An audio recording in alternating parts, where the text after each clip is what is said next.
Beneath the rolling hills of ancient Italy, long before the rise of Rome, there existed a civilization that remains shrouded in mystery, the Etruscans. Their language is lost, their rituals enigmatic, and their legacy often overshadowed by the empire that eventually overtook them. Yet, traces of their presence continue to haunt the very earth they once inhabited, silent echoes of a forgotten world. What if some of their secrets never left? What if the enigmatic symbols found on their tombs and pottery tell a story too complex for us to understand? What if the rituals they performed beneath the shadow of the mountains hold the key to a knowledge that could change everything we know about the ancient world? In this journey, we'll explore the chilling mysteries of the Etruscans, from their cryptic artifacts to their shadowy gods, and the puzzling disappearances that left no trace. Was their civilization simply eclipsed, or was there something far more extraordinary and dangerous hidden within their enigmatic legacy? So sit back, relax, and prepare to step into the forgotten past, where every stone may hold the key to a riddle still waiting to be solved. In the dim light of a tomb hidden beneath the soil of modern-day Italy, a chill hangs in the air, a silence so profound it almost feels alive.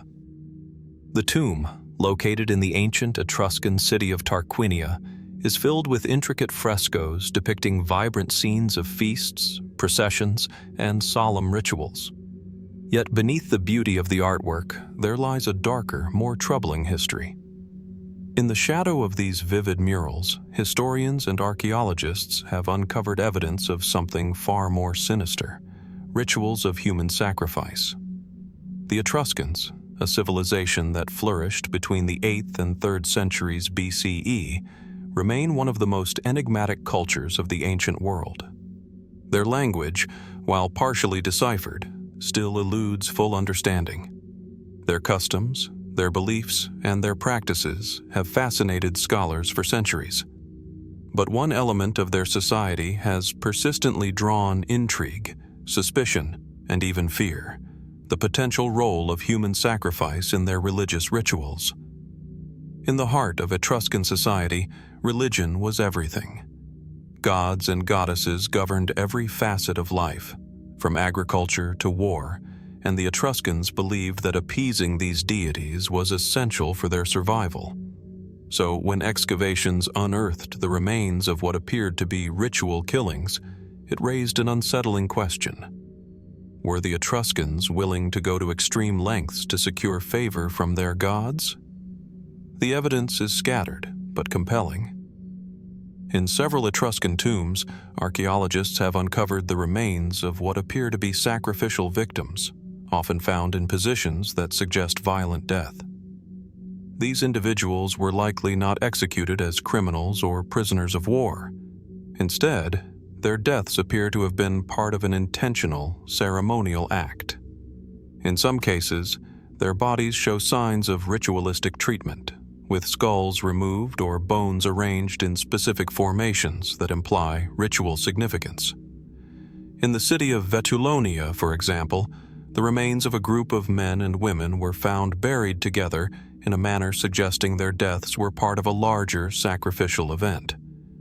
Yet, the exact purpose of these sacrifices remains elusive.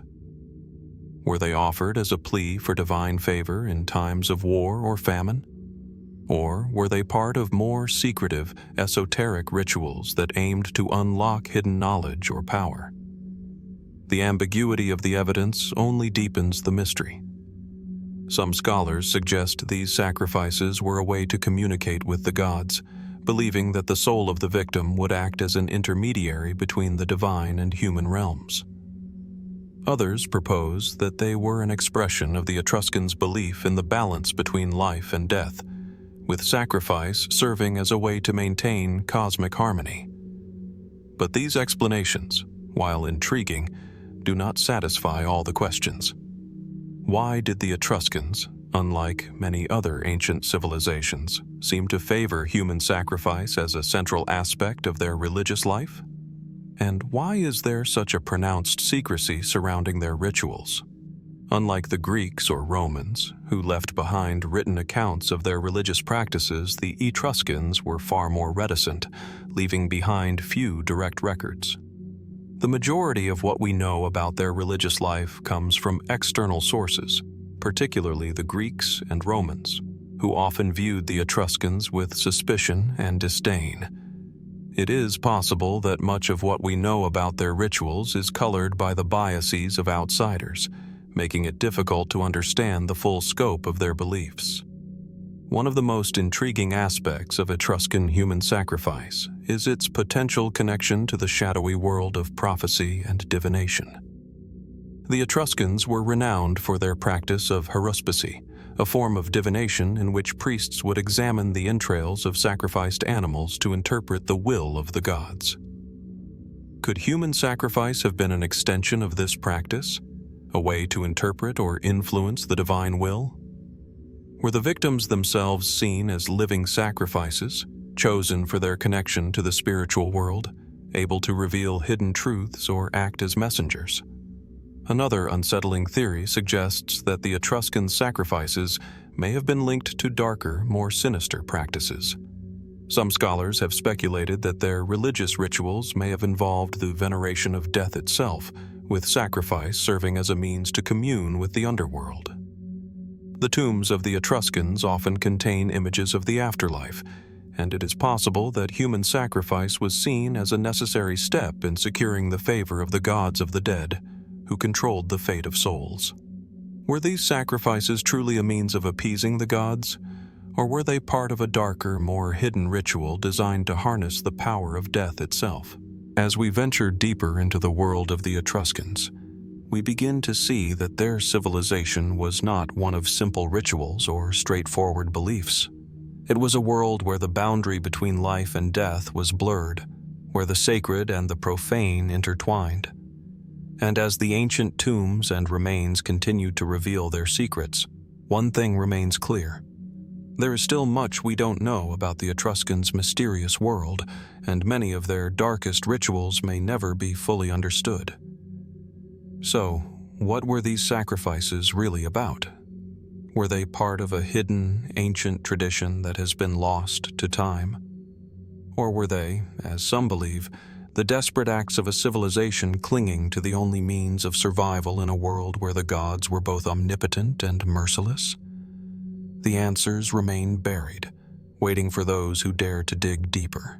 As we move deeper into the mysteries of the Etruscan world, we find ourselves standing at the edge of a haunting enigma, one that blurs the lines between myth and reality, between known history and the forgotten past. In the ancient city of Veii, located just north of Rome, there is a monument, a statue, that has sparked curiosity and debate for centuries. It is the statue of Venus, often referred to as the Venus of Veii. But this seemingly innocuous figure, once hailed as a symbol of beauty and grace, may hold the key to a long-forgotten chapter of history.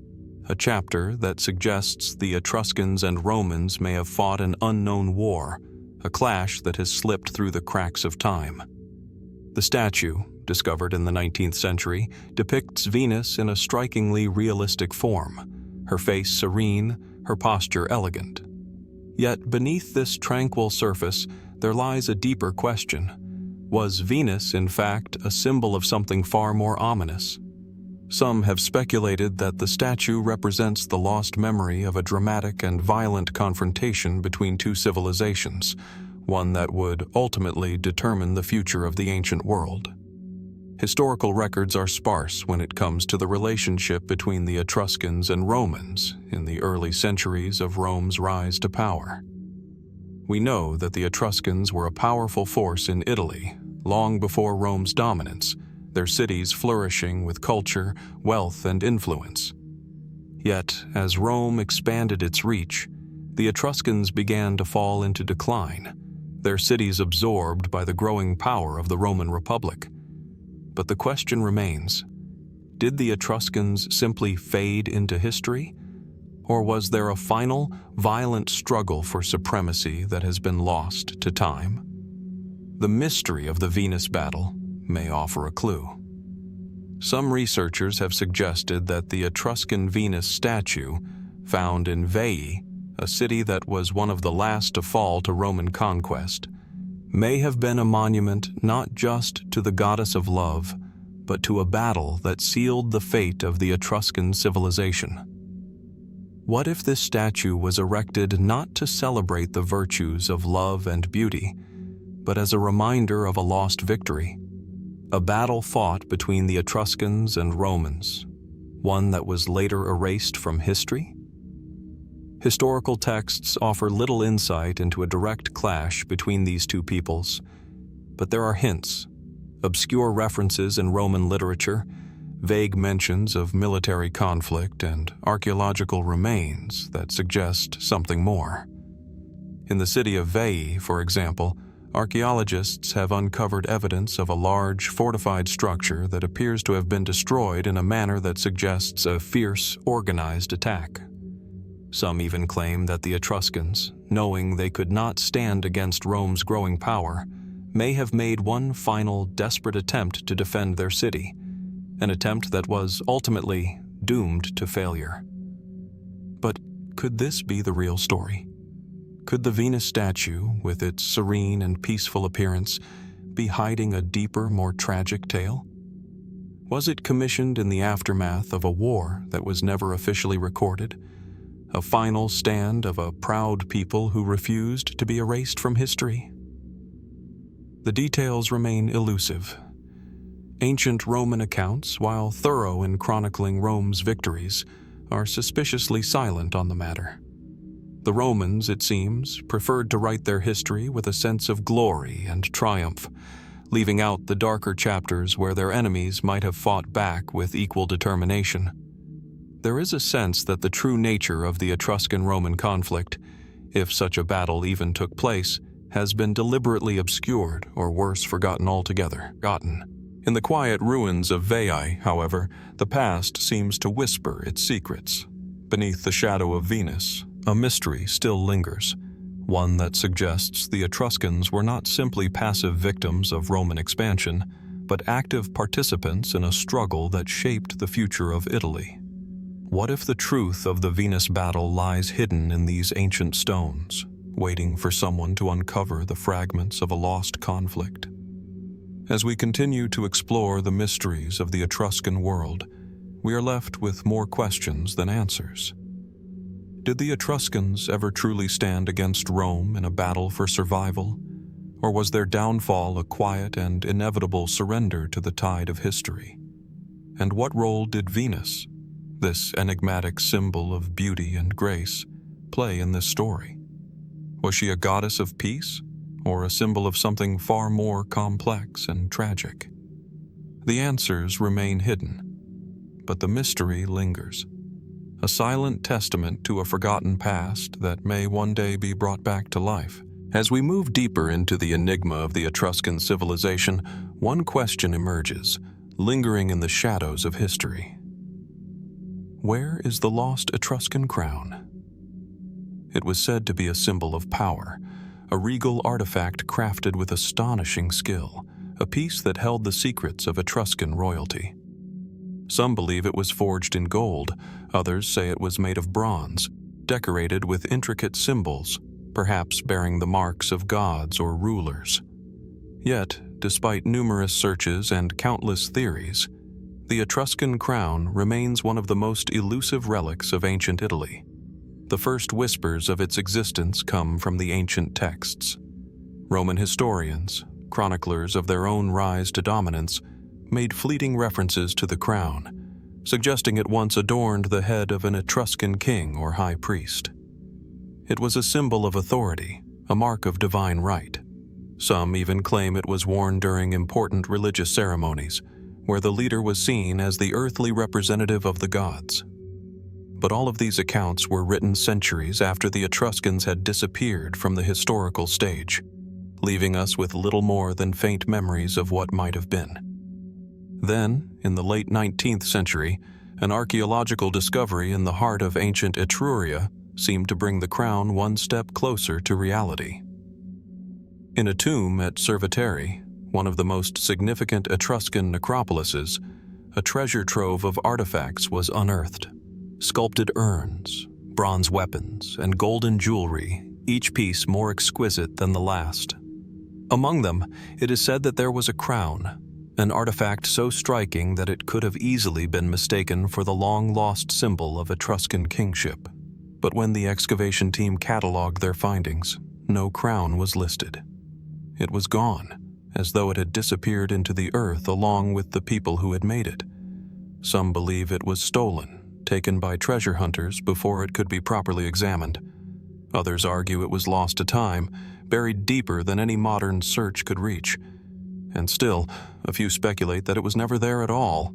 Perhaps it was a story, a myth born from the ambitions of a people who sought to immortalize their own grandeur. Yet, if it ever existed, where could it be now? Could the crown be lying somewhere beneath the dust of forgotten ruins, waiting to be rediscovered? Or is it lost forever, its journey through history a story of theft, misfortune, and mystery? Despite the lack of hard evidence, the allure of the Etruscan crown has captured the imagination of many. Theories abound as to its true nature and fate. Some believe that it could be hidden in a secret chamber beneath one of the many Etruscan tombs yet to be fully explored. The necropolis of Tarquinia, with its vast network of underground chambers, is often cited as a possible location. Could the crown be resting within the labyrinthine tunnels of the tombs, waiting for a modern explorer to stumble upon it as though time itself had been holding it in place?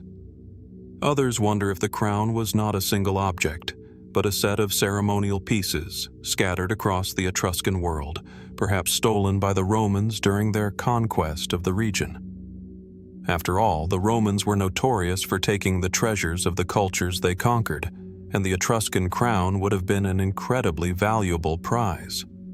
Could the crown have been melted down and transformed into another object, hidden in plain sight?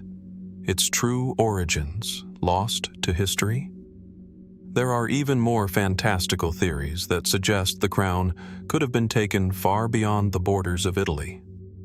Could it have ended up in the hands of an ancient king or ruler from another land, perhaps in Egypt, Greece, or the distant reaches of the East? Could the Etruscan crown have become a relic of some greater, lost civilization, its journey carried on the winds of trade and conquest? Despite the many theories, the fact remains that the crown's existence is still shrouded in mystery. We may never know its true fate, nor the exact nature of the artifact itself. Yet the search for the Etruscan crown continues to captivate historians and treasure hunters alike. It is more than just a relic. It is a symbol of a lost culture, a people whose influence on the ancient world has long been forgotten, yet whose legacy lingers in the shadows. As we stand in the midst of these ancient ruins, staring at the remnants of a once great civilization, we are left to wonder, what else remains hidden? The Etruscan crown, if it ever existed, is just one of the many mysteries that has yet to be unraveled.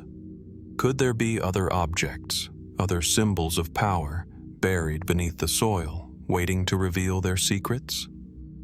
Or is the crown nothing more than a ghost of the past, its story lost to the passage of time? The questions remain unanswered, drawing us further into the mystery. The lost crown may yet be out there, waiting for someone to find it. Or perhaps it is simply another part of the enigma of the Etruscan world, forever hidden from view. In the ancient city of Syracuse, nestled on the coast of Sicily, lies a puzzle that has confounded archaeologists and historians for centuries. The remnants of this once great Greek colony are scattered across the island, but among its ruins, there are peculiar symbols, strange, cryptic designs that seem to defy explanation. These symbols, carved into stone, etched into pottery, and painted onto the walls of long-forgotten buildings, have led some to ask, are these markings evidence of a lost, forgotten civilization? Perhaps one linked to the enigmatic Etruscans? Syracuse was a powerful city in antiquity, its influence reaching far beyond the Mediterranean, particularly under the rule of the tyrant Dionysius. Yet, amid the well-documented Greek and Roman legacies that dominate the historical record, the mysterious symbols found throughout the ruins hint at something far older. These markings, at first glance, resemble the geometric and abstract motifs commonly associated with ancient Etruscan art, patterns that seem to bridge the gap between two great cultures, suggesting that the Etruscans might have left an indelible mark on Syracuse long before the Greeks arrived. The symbols themselves are striking in their complexity. Some are simple lines and curves, forming labyrinthine patterns, while others are more elaborate, combinations of spirals, triangles, and circles. Some even seem to mimic the shape of human figures or animal forms, though their exact meaning remains unclear. What sets these markings apart is their striking similarity to the iconography found in Etruscan tombs and sanctuaries, far to the west on the Italian mainland. In Syracuse's ancient marketplaces and public buildings, scholars have found traces of these strange symbols, often hidden beneath layers of more recent graffiti or inscribed alongside classical Greek texts. But it is in the oldest parts of the city, specifically in the catacombs and older temple sites, that the full extent of the mystery begins to unfold. The patterns and motifs seem to hold a certain rhythm, a logic that goes beyond mere decoration, suggesting they may have served a more profound purpose. Some have speculated that these symbols are evidence of Etruscan influence in Syracuse, a city that, while founded by Greeks, had strong ties to the Etruscans in terms of trade, culture, and religion. The Etruscans were known to have a significant maritime presence, with trade routes that spanned the Mediterranean. It's conceivable that, during their peak, they had established settlements or trade outposts on the island, where their art, religious practices, and symbolism may have merged with the Greek traditions in a way that has left us with a unique and perplexing blend of cultures. Yet, despite the tantalizing similarities between these symbols and Etruscan art, there is no definitive evidence to suggest that the Etruscans ever established a formal colony or settlement in Syracuse. In fact, some historians argue that the symbols might simply be a reflection of the broader cultural exchange between the ancient Mediterranean civilizations. The Greeks were known to have borrowed from many other cultures, including the Phoenicians, Egyptians, and, yes, the Etruscans. It is possible that these markings are the result of an evolving artistic tradition, one that drew inspiration from a variety of sources rather than representing a direct Etruscan presence in Syracuse. But then there is the curious matter of the language. In addition to the strange symbols, there have been occasional references to words, isolated fragments of text, that some believe may be written in a form of the Etruscan language. These mysterious inscriptions have been found in the ruins of temples and public spaces, but much like the symbols themselves, their meanings remain uncertain. Could these writings, if indeed they are Etruscan, be evidence of a hidden chapter in Syracuse's history, one in which the Etruscans played a more prominent role than we have been led to believe? Perhaps the most intriguing theory is that these symbols and inscriptions were not merely artistic or decorative, but part of a deeper spiritual practice. The Etruscans, known for their complex religious rituals, believed in the power of symbols to invoke divine forces and communicate with the gods. Could the symbols in Syracuse be remnants of a forgotten Etruscan cult, one that existed long before the Greeks arrived and eventually gave way to Roman rule? Were these markings a form of ritualistic communication, a secret language of the gods, passed down by Etruscan priests who had once walked the streets of Syracuse? There are, of course, those who dismiss these theories, suggesting that the symbols are simply part of the ever-changing landscape of Mediterranean art and culture. The Greeks, after all, were influenced by many traditions, and it is entirely possible that they adopted certain Etruscan motifs without fully understanding their meaning. Still, there are aspects of these symbols that defy easy categorization, suggesting that there may be more to the story, something hidden beneath the surface of the historical record. As we examine the strange symbols of Syracuse, we are left with more questions than answers. Did the Etruscans leave behind a secret trace in this ancient Greek city, or were these markings part of a broader cultural phenomenon? What exactly did these symbols mean to those who carved them, and why have they remained hidden for so long? The answers remain elusive, locked within the ruins of a civilization that no longer speaks for itself. But the mystery continues to beckon, urging us to ask, what else might still be waiting to be discovered? As we turn the pages of history, we may find that the truth of these strange symbols is not as distant as it seems, but whether we'll ever uncover their true meaning is a question that time alone will answer. Among the many remnants of the ancient Etruscan civilization, perhaps none are as captivating or as mysterious as their pottery. Unearthed from tombs, homes, and sacred sites, these vessels are far more than mere everyday objects. Each piece, with its intricate designs and symbolic motifs, seems to offer a glimpse into a world far removed from our own. Yet, despite centuries of study, the true meaning behind these symbols remains shrouded in mystery. What were the Etruscans trying to convey through their pottery? And what secrets might these enigmatic designs still be hiding? The pottery of the Etruscans is as varied as their culture. Some pieces are elegantly simple, while others are adorned with highly detailed scenes, intricate patterns, and bizarre, often cryptic symbols. The most iconic examples can be found in the tombs of Tarquinia, Pottery, and Volterra, where these vessels were placed as offerings to the dead, perhaps meant to accompany the deceased into the afterlife. These works of art, painstakingly crafted, reveal more than just aesthetic sensibilities. They offer an intimate glimpse into the spiritual and cultural life of the Etruscans. At first glance, many of the symbols on these vessels appear familiar. Figures of gods and goddesses, animals, and mythological creatures abound. The Etruscans, like the Greeks, were heavily influenced by religion, and their pottery often reflects the pantheon of deities that shaped their worldview. Yet, woven throughout these images are symbols and motifs that defy explanation. Some resemble geometric shapes, spirals, and triangles, while others feature what appear to be scenes of ritual sacrifice or scenes drawn from unknown mythologies. Take, for example, the red figure vases from Tarquinia. These vessels, with their finely painted surfaces, often depict human figures in various stages of action, dancing, fighting, or feasting. Yet, within the midst of these familiar scenes, strange symbols emerge. Some are composed of intersecting lines and curves, suggesting some form of celestial or cosmic significance. Others resemble what could be interpreted as writing, but in a script that has yet to be fully deciphered.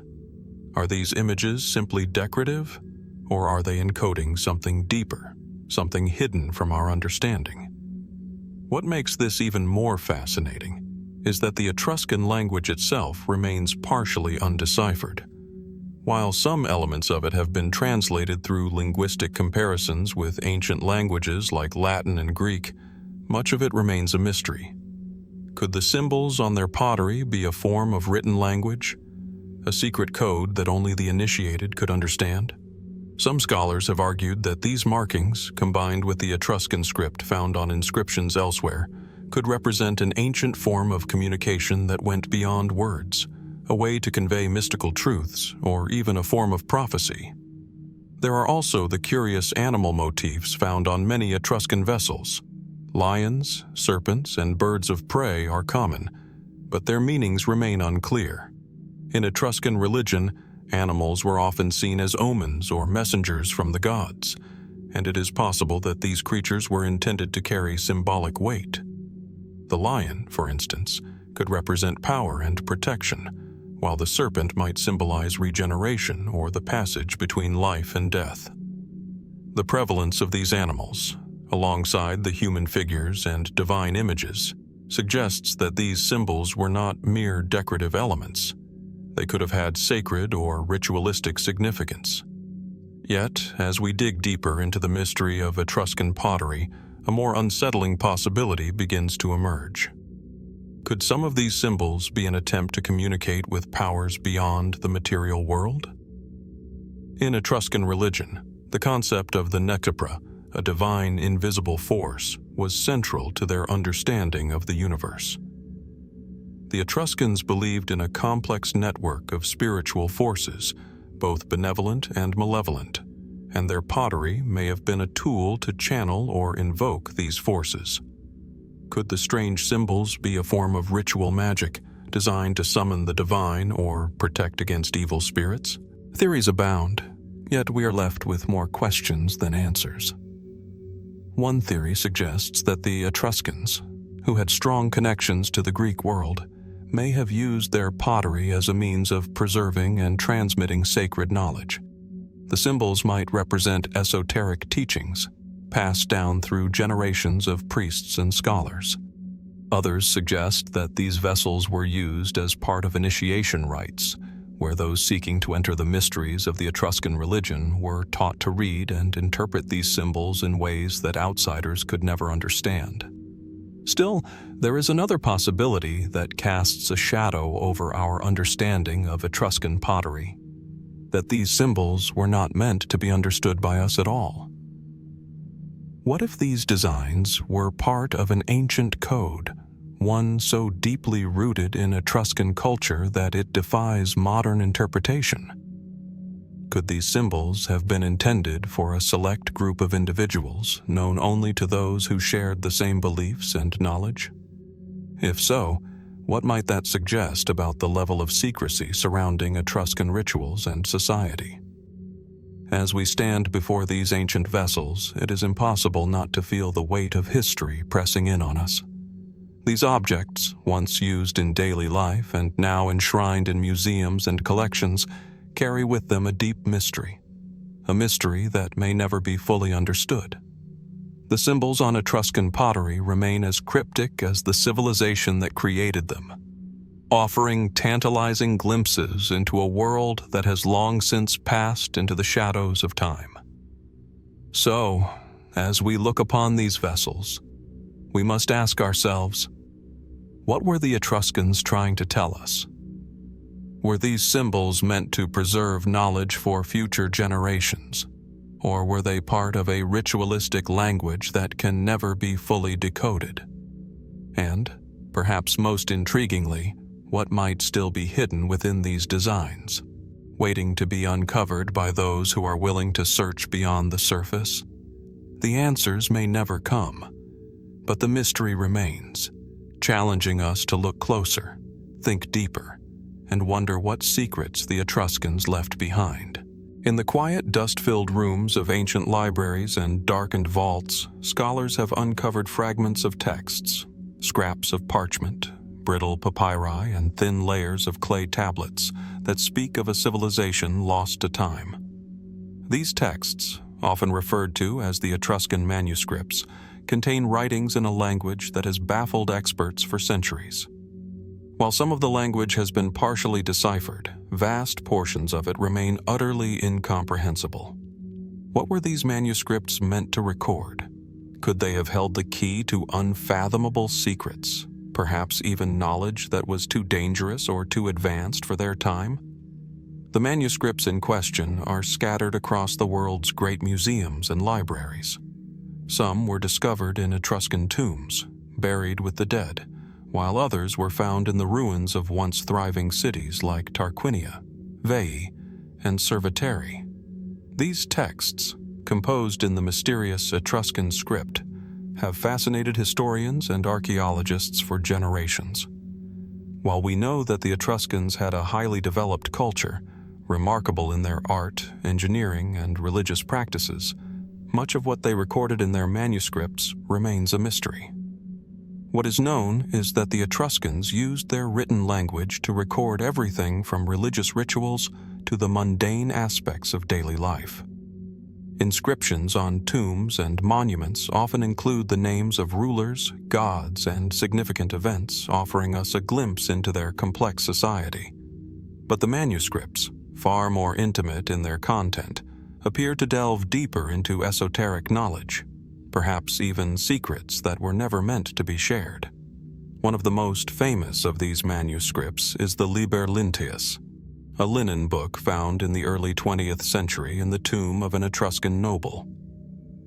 The text, which is written on a piece of cloth, is the longest surviving example of the Etruscan language. While scholars have made strides in translating parts of the text, much of it remains stubbornly unclear. What is certain is that the manuscript was likely used for religious purposes, possibly as a ritual guide or a liturgical calendar. Its contents are cryptic, with references to gods, celestial events, and rituals that do not correspond to anything we can directly identify in the Etruscan pantheon. But if this manuscript is indeed a religious text, what other secrets might the Etruscans have recorded in their other, still unclear manuscripts? Could some of these texts have contained knowledge that was deliberately hidden, knowledge that was meant to protect their sacred rites and preserve their worldview? The Etruscans were deeply spiritual, and their understanding of the cosmos was intertwined with their beliefs in fate, prophecy, and the divine will. Could their writings have recorded visions of the future, or perhaps even the secrets of life and death itself? Even more intriguing are the rumors that some of the manuscripts may have contained more than just religious or mundane information. Could these texts have held records of forgotten sciences, hidden technologies, or even lost philosophies? The Etruscans were known for their advanced engineering feats, constructing aqueducts, roads, and massive stone structures. And it is conceivable that some of their manuscripts could have contained knowledge of techniques that were far ahead of their time. Could the Etruscans have known of inventions or scientific principles that were later rediscovered only centuries later by other civilizations?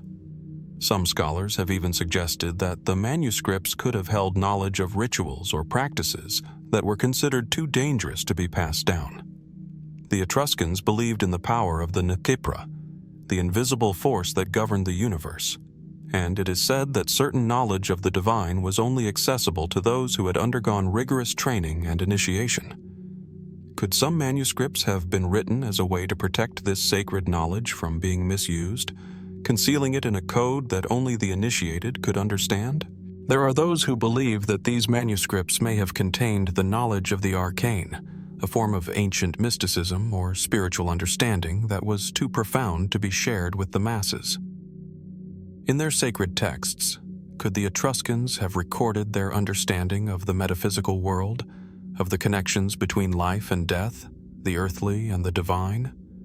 Could their writings have described techniques for communing with the gods or for tapping into the mysterious powers of the cosmos? The fragments we have today offer tantalizing clues, but no definitive answers. Scholars have worked tirelessly to decode the remaining texts, but with only partial translations available, much of the content remains open to interpretation.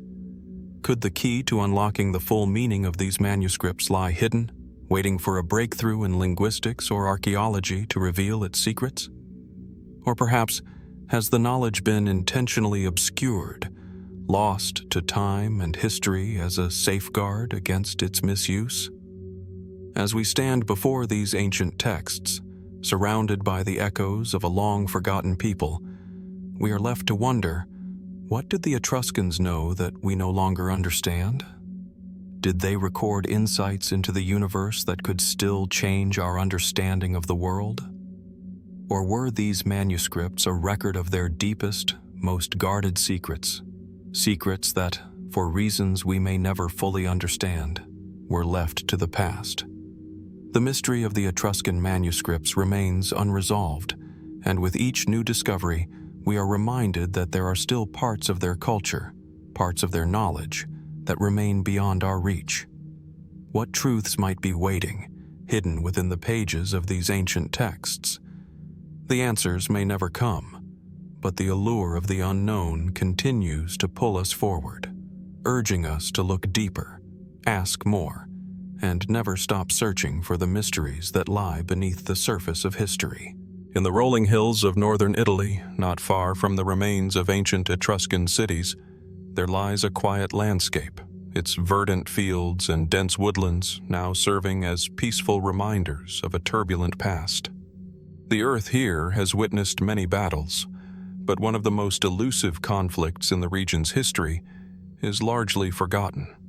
A battle that may have shaped the course of ancient Italy, but remains shrouded in mystery: the unknown conflict between the Etruscans and the Celts. The earliest references to this clash come from scattered accounts in ancient texts, many of which were written by Roman historians long after the event took place. But the records are vague, incomplete, and often contradictory. What is clear, however, is that at some point in the 5th and 4th centuries BCE, the Etruscans, once the dominant force in central Italy, came face to face with the formidable Celtic tribes, known for their fierce warriors and their sweeping migration southward into the Italian peninsula. What might have seemed like a straightforward encounter between two ancient cultures is far more enigmatic when we consider the evidence, or rather, the lack of it. Some historians argue that the Celts, driven by their own expansionist goals, clashed with the Etruscans in a series of violent engagements, but the specifics of these battles remain elusive. Did the two groups meet on the battlefield, or was there a more complex interaction between them, involving diplomacy, trade, or even alliances that were later overshadowed by Rome's rising power?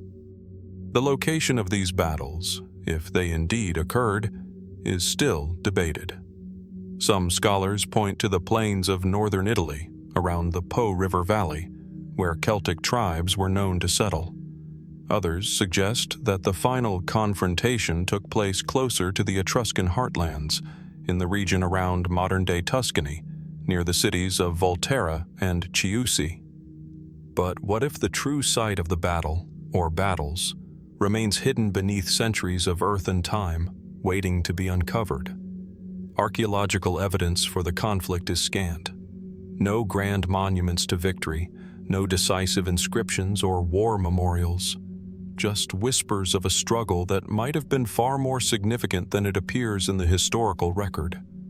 Yet, scattered across northern Italy and the Etruscan territories are clues, remnants of weapons, the remains of fallen warriors, and strange burial sites that seem to suggest that the Celts and the Etruscans did indeed face off. In some burial mounds, Celtic-style swords and shields have been found alongside Etruscan bronze helmets and armor, suggesting that the two cultures were engaged in more than just trade. Could these artifacts be the remnants of a forgotten battlefield, where the two civilizations met in a final, bloody struggle for supremacy? But it is not just the material evidence that raises questions. The accounts from ancient writers, though sparse, hint at something deeper, a clash not only of military strength, but of ideologies. The Celts, with their warrior culture and reverence for battle, may have seen the Etruscans as an obstacle in their path, an empire of priests and merchants who held sway over the Italian landscape.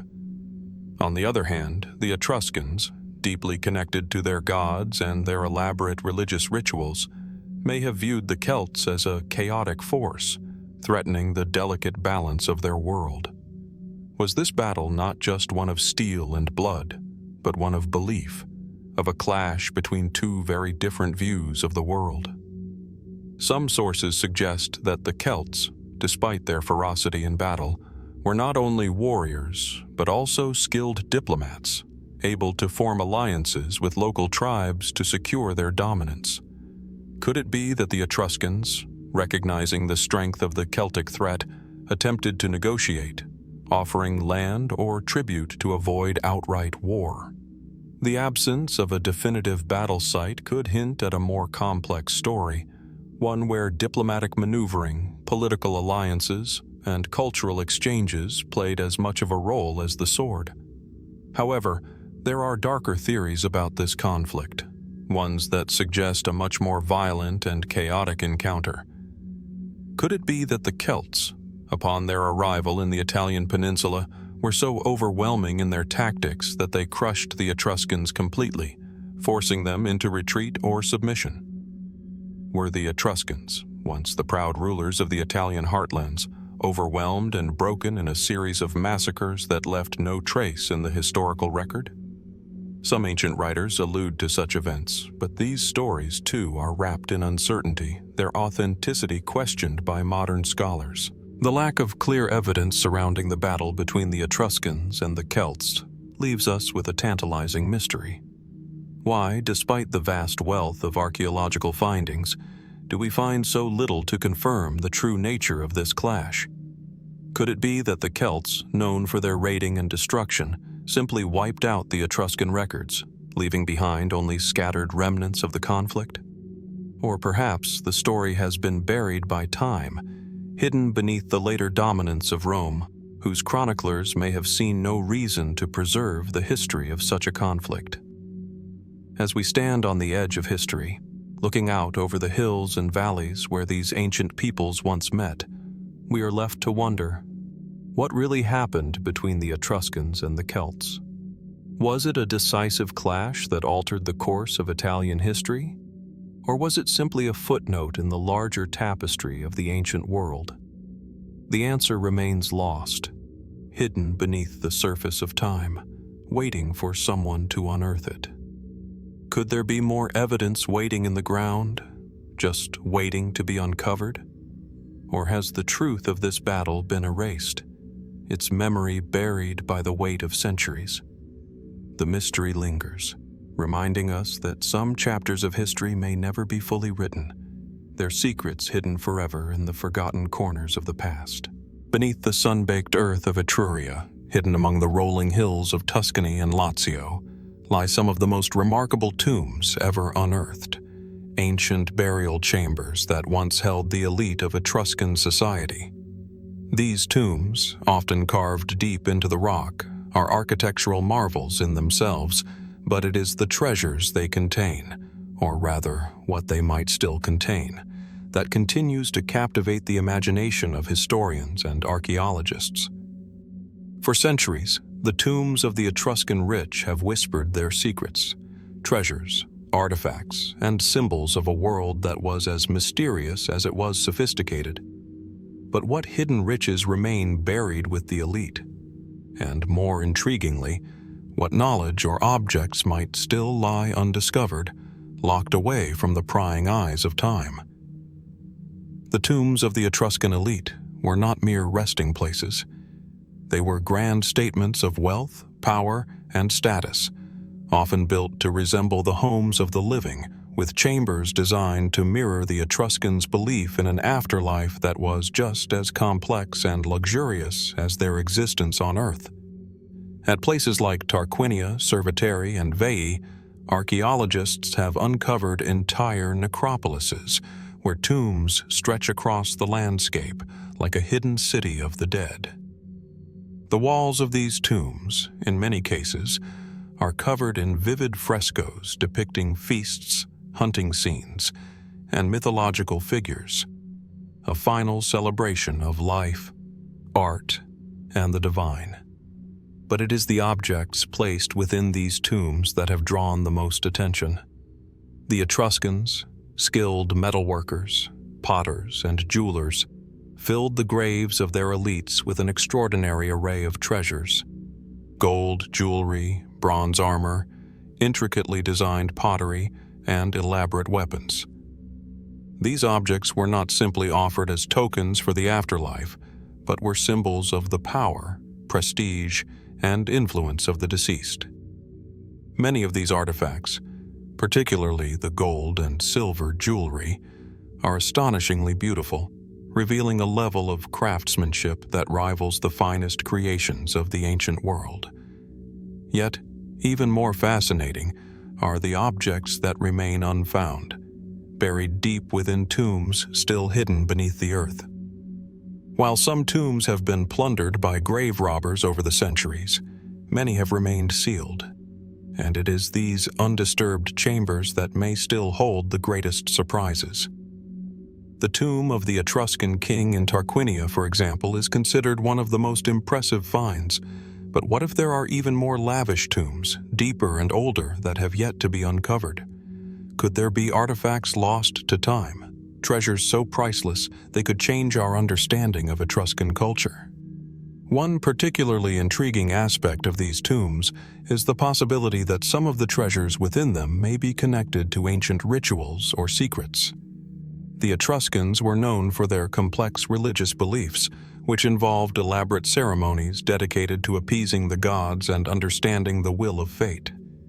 It is thought that some tombs may have been used not only to house the remains of the deceased, but also to store sacred objects, perhaps relics of divine significance. Could some of the objects placed within these tombs have been used in rituals that we cannot even begin to comprehend today? Take, for example, the Etruscan practice of placing cinerary urns in tombs, often in the shape of human figures or animals. These urns, designed to hold the cremated remains of the deceased, were often accompanied by other objects, vases, weapons, and sometimes even weapons with strange and unfamiliar symbols. Could these urns have been linked to beliefs about the soul's journey after death, carrying with them not just the physical remains, but a part of the person's essence? The inscriptions and symbols on some of the urns remain undeciphered, hinting at the possibility that these objects carried knowledge or messages intended only for the initiated. Additionally, there are strange and unexplainable patterns in some of the treasures discovered. Certain burial sites have yielded intricate masks and figurines made from both organic and inorganic materials that resemble both human and animal forms. These items are thought to have had a ceremonial purpose, perhaps as offerings to the gods or as protective talismans for the deceased. Could these objects have been part of a lost Etruscan ritual designed to ensure that the dead could navigate the dangerous journey to the afterlife? Or, more intriguingly, could they represent a kind of spiritual technology, tools or symbols designed to access hidden realms of knowledge? Some historians have even suggested that these tombs may hold secrets not just of religious belief, but of advanced knowledge, possibly related to astronomy, mathematics, or even medicine. The Etruscans were known to have a keen understanding of the stars and the movements of celestial bodies, and some of their tombs are aligned in ways that suggest an advanced knowledge of astronomy. Could there be hidden manuscripts or coded messages buried with the elites, offering a glimpse into a forgotten science or philosophy? Yet, despite the allure of these hidden treasures, the tombs have yielded few answers to these questions. The plundering of tombs by ancient grave robbers, followed by centuries of decay, has left only fragments of the Etruscan elite's material culture. Even so, the search for buried riches and long-forgotten knowledge continues, with each excavation offering new possibilities and new mysteries. Could a future discovery reveal more about the Etruscans' sophisticated views on life, death, and the cosmos? Or will the tombs of the Etruscan elite remain locked away, their secrets hidden beneath centuries of soil, waiting to be uncovered by those with the patience and skill to unlock their mysteries? As we reflect on these tombs and the treasures they may still hold, we are reminded of the immense richness of the Etruscan civilization, its beauty, its complexity, and its enigmatic nature. The elite who were buried in these tombs left behind more than just material wealth. They left behind a culture filled with mystery, a culture that continues to intrigue and elude us. What remains hidden, buried beneath the earth, waiting to be found? The question lingers, drawing us into the shadows of Etruscan history, where the past is only just beginning to reveal its secrets. In a quiet corner of the ancient city of Tivi, a small but remarkable artifact was uncovered. A mask, exquisitely crafted from bronze and adorned with intricate details. It is known as the Tivii Mask, and it stands as one of the most enigmatic pieces of Etruscan art ever found. The mask is not just a beautiful work of craftsmanship, It is a window into the spiritual and cultural practices of the Etruscans, a people whose beliefs and rituals remain largely mysterious to this day. But what was the true purpose of this mask? Was it simply a ceremonial object, or was it a message intended for future generations, an artifact carrying meaning beyond the immediate time and place of its creation? The mask itself is both striking and unsettling. Measuring just under a foot in length, it features a hauntingly realistic face, with wide eyes and a mouth that seems to hold an almost unnatural calm. The craftsmanship is exceptional. The detailing of the eyes, nose, and mouth suggests a deep understanding of human anatomy, yet there is an otherworldly quality to the mask that defies easy explanation. The face is symmetrical, almost too perfect, and the lines of the expression are sharp, giving the mask a kind of ethereal presence. The surface is etched with delicate designs, patterns that swirl around the edges, hinting at some deeper symbolic significance.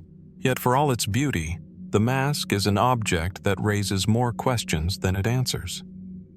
Its discovery was a significant moment in Etruscan archaeology, but the mystery surrounding its purpose has only deepened with time. Scholars have suggested that the mask may have been a ritual object, used in religious ceremonies, perhaps as part of a burial or funeral rite.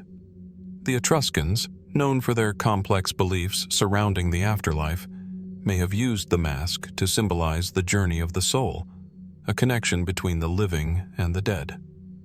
It is possible that the mask was worn by a priest or ritual leader during a ceremony intended to guide the deceased on their journey to the underworld. The Etruscans believed in a divine realm beneath the earth, where souls traveled after death, and it is possible that this mask was meant to serve as a guide or protector in that realm, ensuring safe passage for the soul. But there is another possibility, one that ventures into more speculative territory. Could the mask have been intended as a message for future generations, hidden in plain sight for those who would one day unearth it? Its extraordinary craftsmanship and the symbolic patterns etched into its surface might suggest that it was meant to convey something beyond its immediate purpose. Was the mask a tool for preserving knowledge, a coded message passed down through the centuries by the Etruscans? In a world where the future was as uncertain as the afterlife, could this mask have been a way for the Etruscans to communicate with those who would come after them, ensuring that their legacy and their understanding of the divine would not be lost to time? Some theorists have suggested that the mask's striking appearance and detailed craftsmanship are evidence of a deeper esoteric knowledge embedded within Etruscan culture, an ancient wisdom that has been largely forgotten. Could the mask be a representation of something more profound, such as the Etruscan understanding of the cosmos, or even an attempt to convey a hidden truth about the nature of existence? The spiraling patterns etched around the mask may be symbols of cycles, life, death, and rebirth. Or they may represent something more specific, something known only to those who held the deepest secrets of Etruscan society. Others believe that the mask's eerie realism and symmetrical design could be an attempt to preserve the soul's essence after death. Was the mask a vessel for the deceased's spirit, designed to capture and hold its energy, ensuring that it remained connected to the world of the living? In the belief system of the Etruscans, the soul was not merely an ethereal presence, but something that could be physically connected to the material world. Could this mask have been a tool for this process, a conduit between realms? The very nature of the mask, with its lifelike features and hidden meanings, seems to suggest that it held more than just symbolic value. It may have served as a means of spiritual communication, an intermediary between the dead and the living. But there is yet another theory that circles around the question of the mask's origin. Some have proposed that it could have been created not just for ceremonial or religious purposes, but for personal protection. The mask may have been a charm, imbued with magical properties designed to shield the wearer from evil spirits or malevolent forces. In Etruscan culture, masks were sometimes believed to possess protective powers, serving as talismans to ward off the dangers of the supernatural. Could the Tivii Mask have been intended as such, a powerful object meant to keep the wearer safe, either in the physical world or in the afterlife? As we look closely at the Tivii Mask, it becomes apparent that its true purpose remains as mysterious as the civilization that created it. Each theory, whether grounded in religion, art, or magic, offers us a different perspective on the Etruscan worldview. Yet, none of them fully explain the mask's significance. Was it a ritualistic object, a spiritual tool, or a piece of ancient wisdom meant to transcend time and communicate with those who would come after? The Tivii Mask stands as a testament to the complexity and depth of Etruscan culture, a culture whose true understanding is still beyond our grasp. The mask invites us to look deeper, to consider what might lie hidden in its design and its meaning, and to wonder how much of the Etruscan world remains lost, waiting to be rediscovered. As we reflect on the mask's haunting gaze and the enigmatic symbols it bears, we are left to ask, what was the Etruscan message, and what secrets still lie waiting within the shadows of their forgotten world?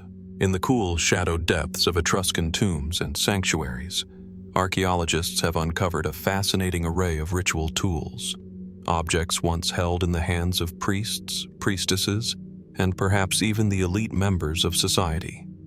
These objects, ranging from simple bronze knives to intricately carved wooden staffs, offer us a glimpse into the complex, often mysterious, spiritual life of the Etruscan people.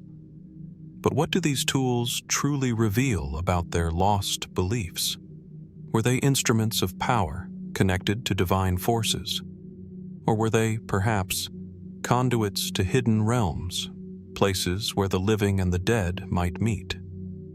One of the most striking and enigmatic of these tools is the ritual knife, often found at burial sites or near sacred altars. These knives, typically made of bronze with finely crafted handles, appear simple at first glance, yet upon closer inspection, they reveal symbols and designs that speak to the spiritual beliefs of the Etruscans. Some are decorated with patterns resembling animals, while others are adorned with intricate geometric motifs. The knives' sharp, angular forms, often with a long, tapered blade, suggest they were not merely utilitarian tools, but objects imbued with meaning, perhaps used in sacrificial rites or ceremonies that sought to appease the gods or ensure fertility and prosperity. The role of these knives within Etruscan rituals remains a subject of debate among scholars. Some suggest that they were employed in animal sacrifices, a practice common in Etruscan religious ceremonies. Animal sacrifice, seen as a way to honor the gods and gain favor, was central to Etruscan religious life, and these knives may have been the primary tools used in these offerings. Others speculate that the knives could have been used in rituals intended to communicate with the dead, cutting through the veil between the living and the spiritual world. The notion of crossing boundaries, whether between life and death or the human and the divine, seems to be at the heart of many Etruscan beliefs. But could there have been other, more obscure rituals linked to deeper cosmic forces that we can only begin to understand? Alongside these ritual knives, archaeologists have uncovered other intriguing tools, such as ritual mirrors, often made from highly polished bronze or silver. These mirrors, with their reflective surfaces, may have held more than just a practical function. They could have been used in divination practices, a way of interpreting the will of the gods through the reflections of light and shadow. The Etruscans were known for their deep involvement in omens and signs, and it is believed that these mirrors may have been used to interpret the movements of celestial bodies or the patterns of light in ways that were thought to reveal hidden truths. In a world where the line between the known and the unknown was often blurred, These mirrors could have served as windows to a deeper reality, a way to glimpse the future or understand the divine will. But it's not just the tools themselves that are mysterious. It's the way they were used and the beliefs that might have surrounded them. For example, ritual staffs, often found in the tombs of high-ranking Etruscans, are another enigmatic feature of their spiritual practice. These staffs, sometimes topped with figures of gods or animals, may have been used in ceremonial dances or processions, rituals that were thought to invoke divine favor. The staff's symbolic carvings suggest that they held great spiritual significance, perhaps representing the gods themselves or the power of the ritual leader to channel divine forces. Could the staff, with its carvings and imagery, have been used to summon the gods, or even to protect the community from supernatural threats? Some of the most intriguing ritual tools, however, are the objects that remain difficult to categorize. Small, intricately crafted amulets and figurines, often found in tombs alongside the deceased. These objects, ranging from tiny representations of gods to strange hybrid creatures, offer tantalizing clues about the Etruscan belief system. The hybrid figures, in particular, raise questions about the Etruscans' understanding of the natural and supernatural worlds. Were these figurines representations of mythological creatures that embodied the connection between humans and gods, life and death? Or could they have been protective charms, carried by the living or placed in tombs to guard the soul of the deceased? Some of these objects seem to reflect the Etruscan belief in a duality of life, human and divine, material and spiritual, and their belief that the two worlds could be bridged through rituals and objects imbued with sacred power. As we delve deeper into these ritual tools, it becomes clear that they were not just mundane objects, but were, in many ways, extensions of the Etruscan worldview. A worldview that saw the material and spiritual worlds as intertwined. The knives, mirrors, staffs, and figurines were not merely tools. They were vessels of power, channels through which the divine could be invoked and the dead could be honored. But what if these objects, their designs and symbols, hold meanings that have been lost to us over the millennia? What if the tools were part of a broader system of esoteric knowledge, one that was shared only among the highest members of society, perhaps even passed down in secret, from priest to priest? It is possible that some of the tools discovered, especially the highly symbolic and ritualistic ones, were designed to carry with them a hidden language, a code of knowledge that only the initiated could understand. Could these objects contain instructions for accessing hidden realms of power or knowledge? And if so, what might they be protecting? What could these forgotten rituals and beliefs have told us about the Etruscans' understanding of the cosmos, of life and death, and of their place within the divine order? As we contemplate the intricacies of these Etruscan ritual tools, we are reminded that the mysteries they hold are far from being solved. Each object, each artifact, leaves us with more questions than answers. Questions about the hidden depths of Etruscan spirituality, about their relationship with the gods, and about the secrets they may have kept from the rest of the world. What did they know, and what did they believe? What truths are still hidden in the symbols and shapes of their ritual tools, waiting for a key to unlock their meaning? Deep in the heart of Etruscan territory, amidst the remains of temples and tombs, some of the most intriguing symbols ever discovered await those who are willing to look closer. These symbols, etched into stone, inscribed on bronze tablets, or painted on the walls of ancient sanctuaries, depict celestial bodies, constellations, and patterns of the night sky. For the Etruscans, the stars were not simply distant points of light in the heavens, but essential elements of their worldview, intertwined with their religious practices, their beliefs about fate, and their understanding of the divine. Among the most captivating of these symbols are those found on the lunar disk of Pyrgi, a bronze tablet discovered in the ruins of an Etruscan temple. The disk, a masterpiece of Etruscan craftsmanship, features a series of geometric shapes that appear to correspond to the movements of the moon and the stars. It is thought to have been a kind of celestial calendar, tracking the cycles of the moon and perhaps the positions of planets and constellations that held significant meaning to the Etruscans. What is truly mysterious, however, is the way these symbols are arranged, forming patterns that do not immediately correspond to known astronomical knowledge of the time. Could these symbols have been a key to unlocking the Etruscans' understanding of the cosmos, a reflection of a deep yet obscure astronomical tradition? Some scholars suggest that the Etruscans were advanced astronomers, using their observations of the heavens to guide decisions in both their spiritual and political lives. The Etruscans were known for their detailed records of omens and signs, many of which were believed to be tied to the movements of celestial bodies. But was their knowledge merely a system of observation, or did it extend into the realm of prediction and influence? Could they have believed that the stars held power over the fate of individuals and nations? The lunar disk of Pyrgi is not an isolated example. In the ruins of other Etruscan sites, such as Tarquinia and Veii, more symbols have been found that appear to reference celestial movements. These include spirals, circles, and star-like patterns, some of which have been tentatively linked to the positions of the planets or even constellations known to us today. What did these symbols represent to the Etruscans? Were they simply decorative, or did they encode deeper, more complex astronomical knowledge?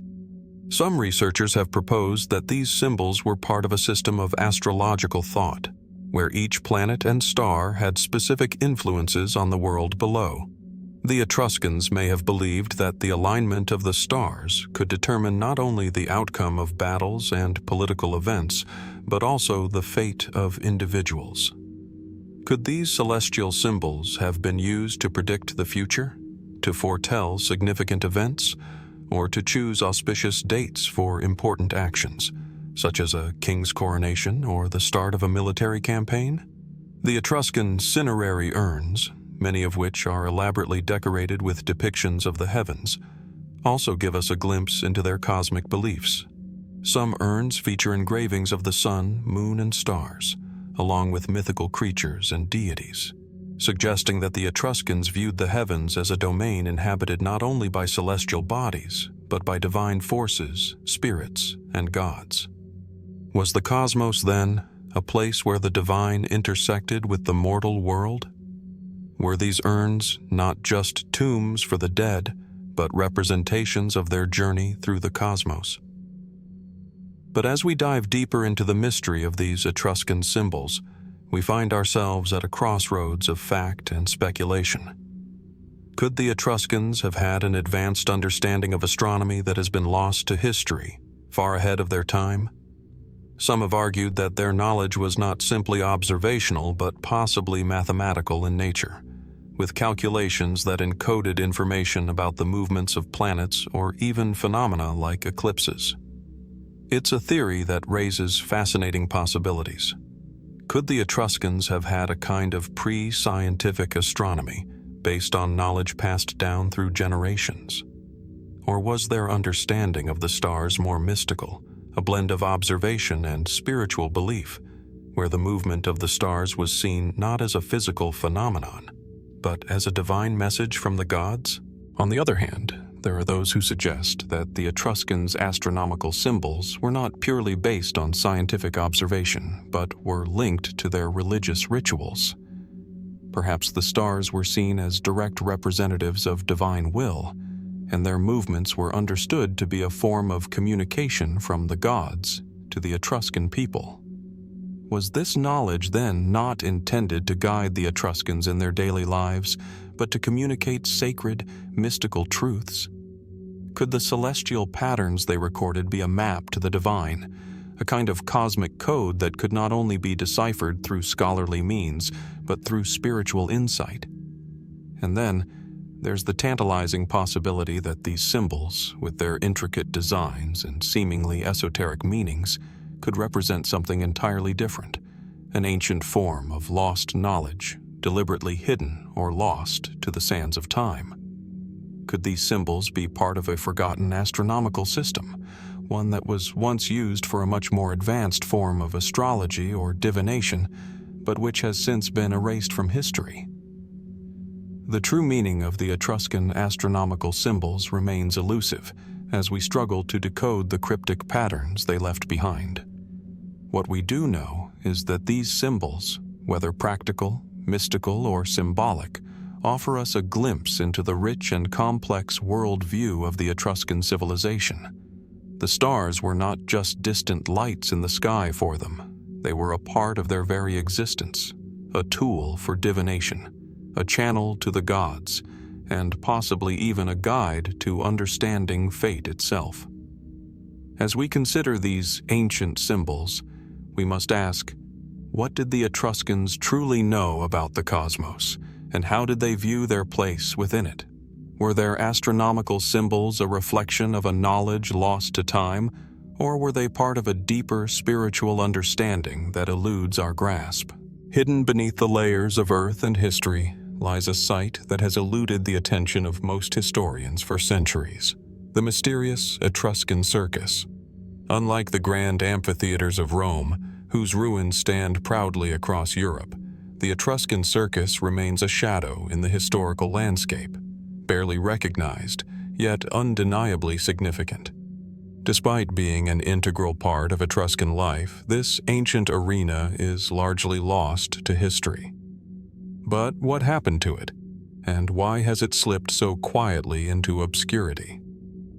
Located in an area of ancient Etruria, possibly near the city of Veii, the Etruscan Circus was a venue for public spectacles, most notably chariot races, an activity that was central to Etruscan culture.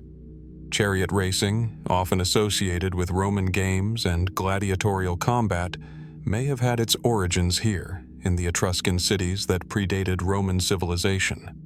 The circus itself, with its long oval track and tiered seating, was a monumental structure.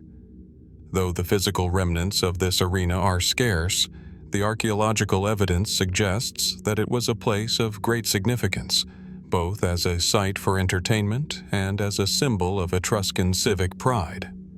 But what makes the Etruscan circus so intriguing is not just its role in ancient society, but the mystery surrounding its disappearance. Unlike many other Etruscan sites, the circus seems to have left behind few traces. There are no grand ruins like those of the Etruscan temples or tombs, no inscriptions that explain its rise and fall. What we know about the circus largely comes from scattered references in ancient texts, mostly from later Roman writers who, for reasons unknown, may have underestimated or even overlooked the Etruscans' true cultural contributions. In Roman accounts, we find hints of the Etruscan circus's importance. The Etruscans, known for their elaborate religious ceremonies and their love of public games, are said to have used the circus for both entertainment and ritual purposes. Chariot races, perhaps, were not just for pleasure, but for appeasing the gods, a way of invoking divine favor for the city-state or its ruler. The races may have been a form of symbolic combat, a way of representing the struggle between forces of good and evil, order and chaos, a common theme in Etruscan myth and religion. But if this is true, why did the circus fade into history with so little trace? One possibility is that the Etruscan circus was destroyed in the tumultuous period of Roman expansion. The Romans, after all, were keen to erase the legacy of their predecessors and competitors.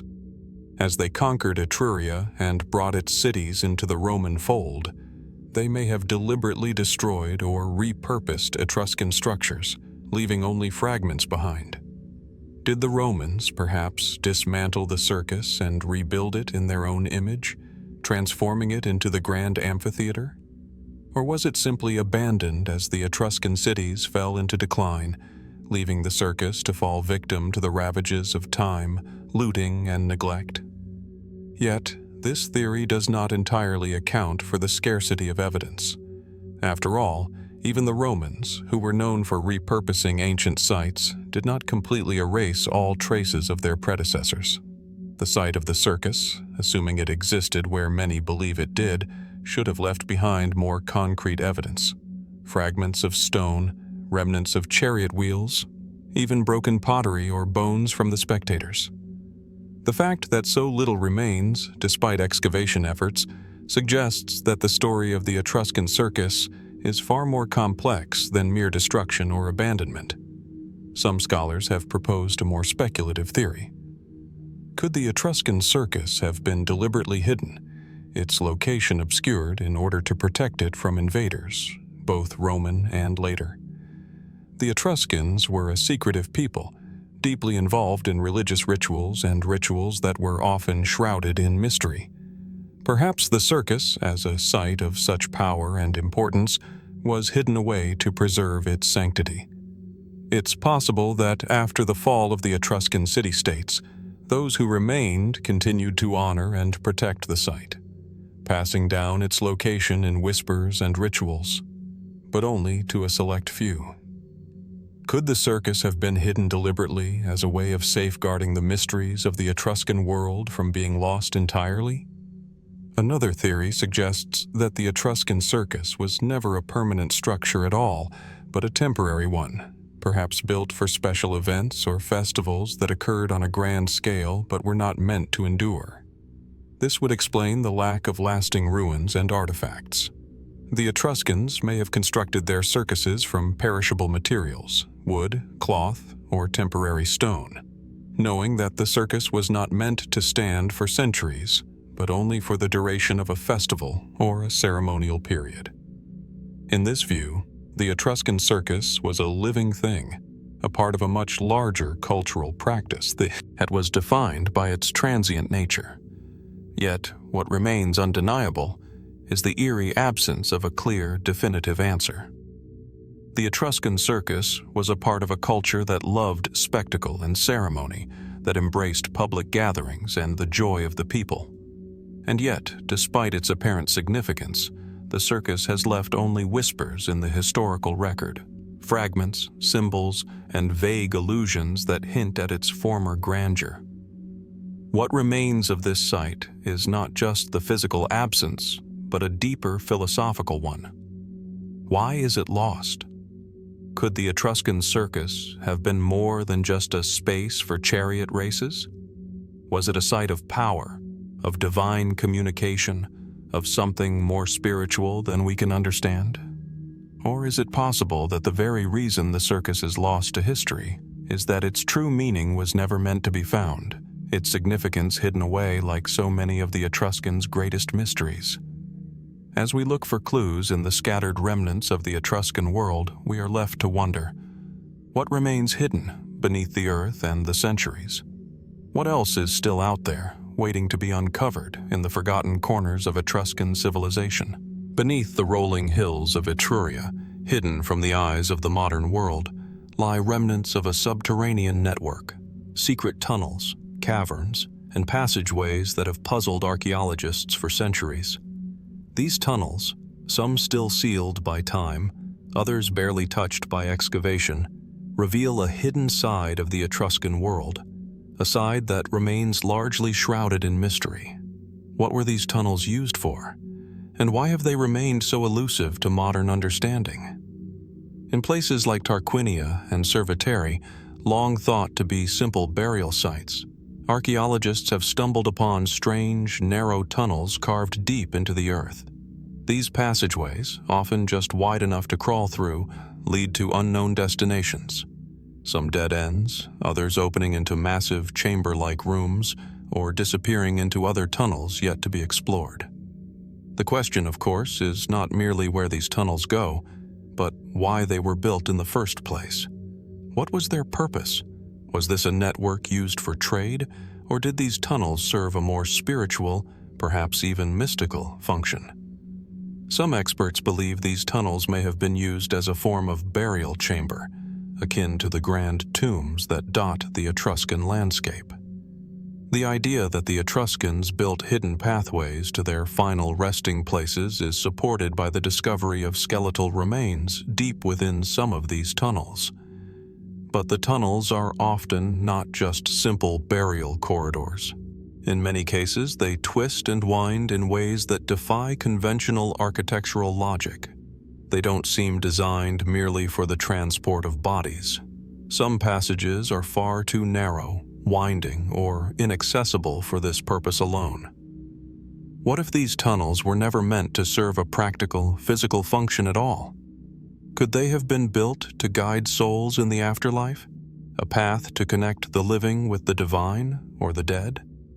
The Etruscans, deeply invested in their religious and spiritual practices, may have conceived of these tunnels not just as burial spaces, but as symbolic pathways to the underworld, a bridge between worlds. After all, the Etruscans had a rich mythology of the afterlife, where souls traveled to the realm of the dead, guided by the gods. In this context, these tunnels might have served as sacred passageways, designed to guide spirits on their journey to the next world. However, as intriguing as this theory is, it doesn't fully explain the function of the tunnels. Some researchers have suggested that the tunnels could have been used for another, far more practical purpose, to provide escape routes during times of war. Etruria, like much of the ancient world, was frequently embroiled in conflict, and many of the cities were targets of outside invaders. Could the tunnels have been a form of defense, a hidden way out of the cities in times of siege or danger? The narrow, winding nature of these passageways could easily have been used to hide people from view, allowing them to escape through the labyrinthine network without being detected by an enemy force. Yet the mystery deepens. It is not just the tunnel's purpose that raises questions, but also their sheer scale and the level of precision with which they were built. Some of these tunnels stretch for miles, cutting through solid rock and making sharp turns that seem far too intentional to be the result of simple excavation. The level of engineering required to construct these hidden pathways, often without modern tools or technology, suggests a level of sophistication and foresight that we have yet to fully comprehend. How did the Etruscans possess such advanced knowledge of underground construction? And what secrets might these tunnels hold that we have yet to uncover? Some fringe theories suggest that the tunnels were not simply created by the Etruscans, but may have been influenced by an even older, possibly lost civilization. Could the Etruscans have inherited this knowledge of subterranean construction from another culture, one that predates even their own?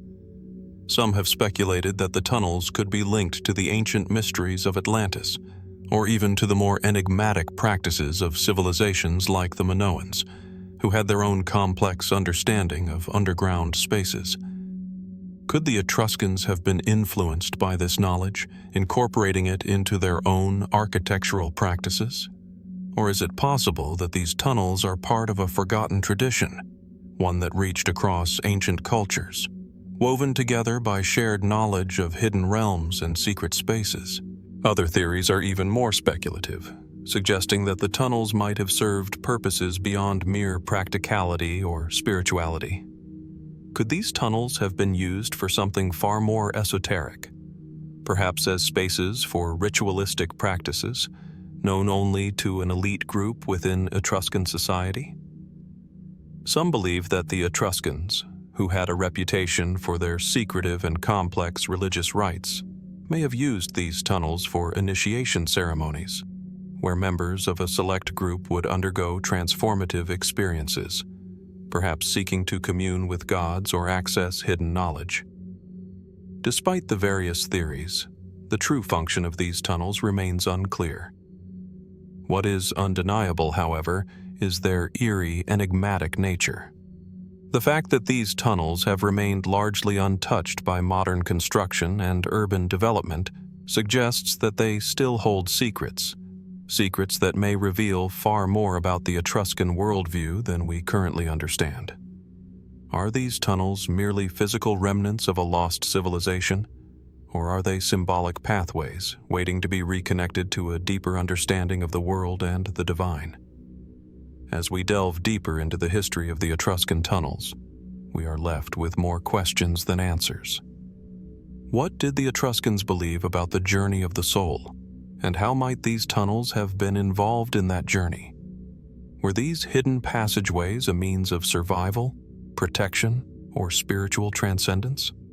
Could there be more tunnels waiting to be uncovered, leading to secrets buried for millennia? One thing is certain. The mystery of the Etruscan tunnels continues to haunt the landscape of ancient Etruria, holding within their depths knowledge that may never fully be understood. What lies beneath, hidden in the darkness of the earth, may remain just out of reach, an enduring enigma that leaves us questioning how much of the Etruscan world is still waiting to be rediscovered. In the quiet corners of ancient Etruscan tombs and temples, among the delicate pottery, intricate frescoes, and haunting sculptures, a strange and puzzling pattern begins to emerge, one that stirs questions far beyond the typical boundaries of Etruscan art. As archaeologists examine the symbols and motifs scattered across their artifacts, some have begun to wonder, could these images reflect more than just the religious beliefs or daily life of the Etruscans? Could they possibly represent something otherworldly? One of the most striking examples of this enigmatic symbolism can be found in the frescoes of the Tomb of the Augurs in Tarquinia. Here, amidst the richly painted figures of Etruscan deities, there are images of beings with large, almond-shaped eyes, seemingly exaggerated features, and intricate headgear, traits that echo descriptions of modern-day depictions of extraterrestrial beings. These figures, surrounded by symbols of flight, such as birds or wings, appear in poses that are difficult to interpret. Are these merely stylized representations of gods or spirits? Or could they, perhaps, be symbolic representations of visitors from beyond the stars? The suggestion that Etruscan art might be depicting extraterrestrial beings is a theory that has gained traction in some circles, though it remains speculative at best. But the questions it raises are compelling.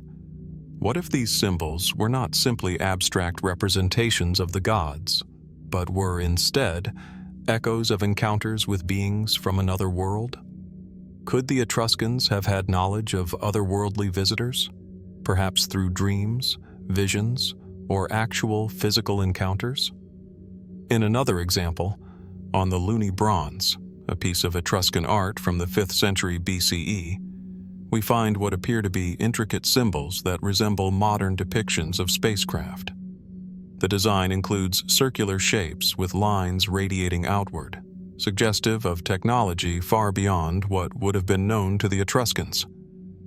While many scholars argue that these designs are simply abstract, symbolic representations, others have pointed out the startling resemblance to descriptions of UFOs and extraterrestrial spacecraft from more recent times. Could these symbols, hidden among the everyday depictions of Etruscan life, be the remnants of a lost narrative, one that speaks of something far more extraordinary? The Etruscans, after all, were a people whose worldview was deeply shaped by the mysteries of the cosmos. Their religion was rooted in a belief that the gods communicated with humanity through omens, signs, and the stars themselves. This celestial connection was evident in their art, where the movement of the stars and the alignment of the heavens were often depicted as powerful forces that shaped both the lives of individuals and the fate of entire city-states. Could it be that the Etruscans' fascination with the cosmos extended beyond the stars we can see and reached into the possibility of life beyond Earth?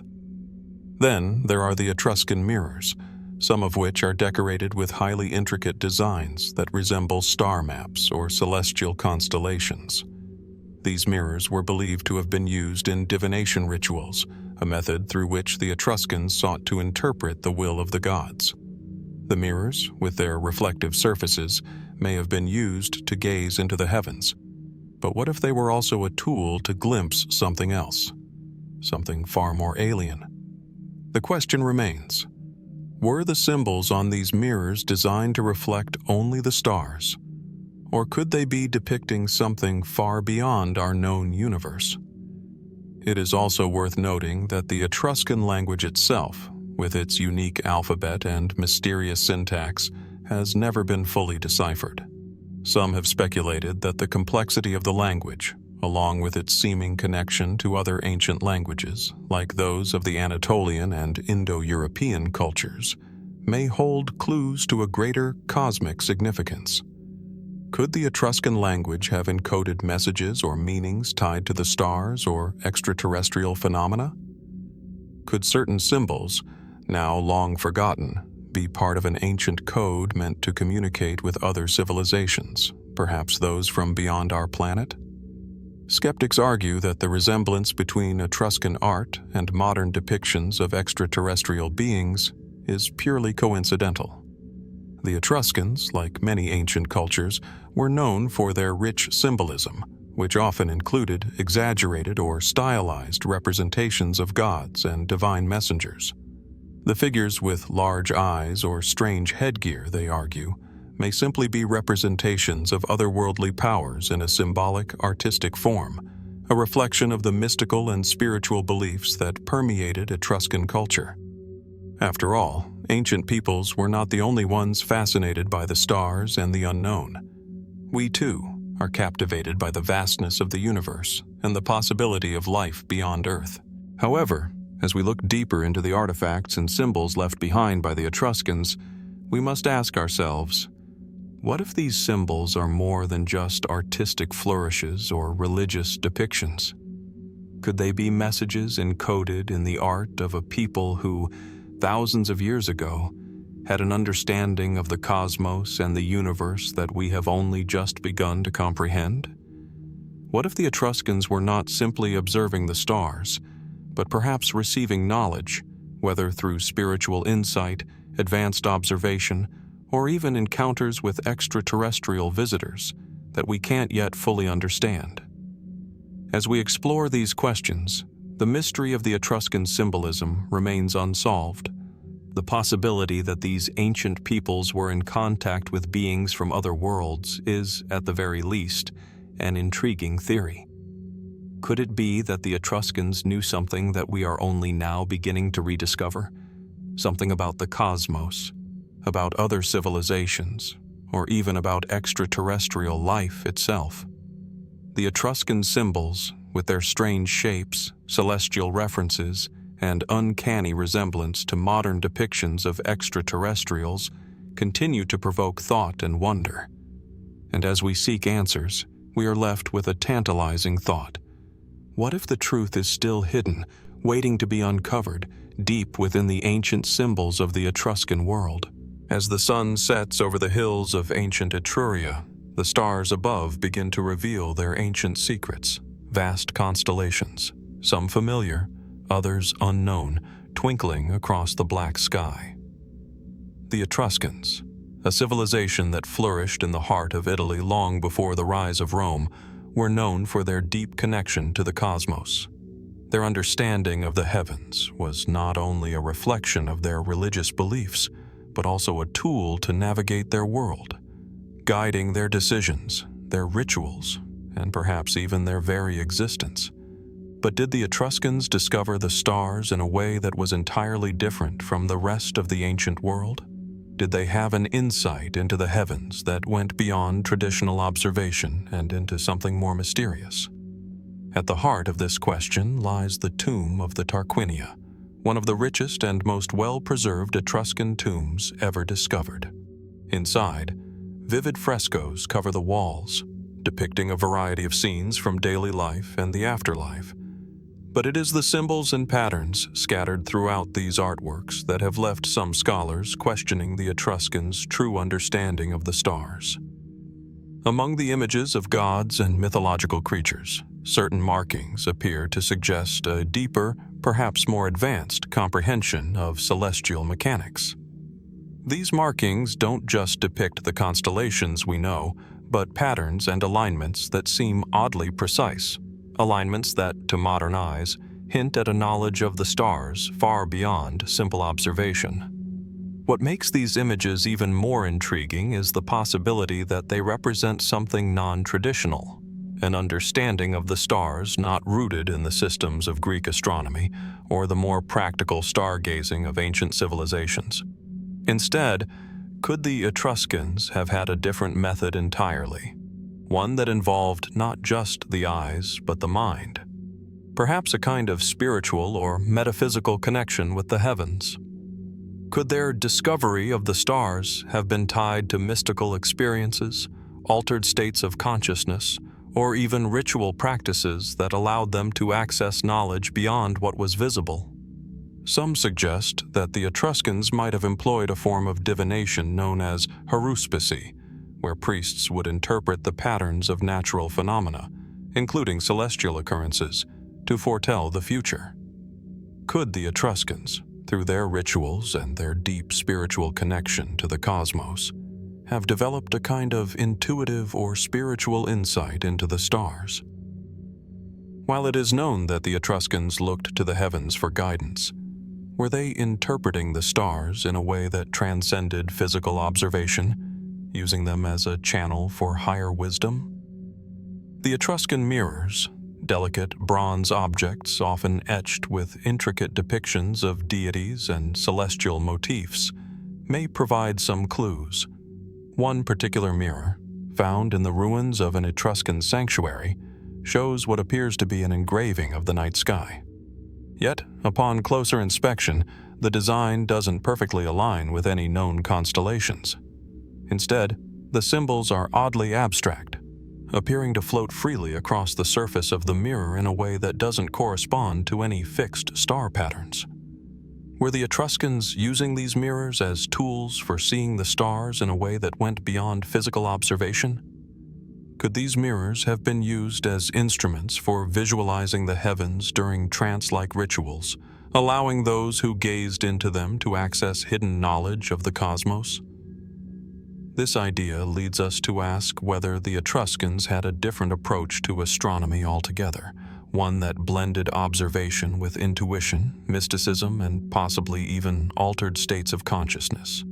The notion that they might have been able to see the stars differently through spiritual vision, meditation, or other practices is a theory that aligns with their religious beliefs, which were deeply rooted in mystical and divine interactions with the universe.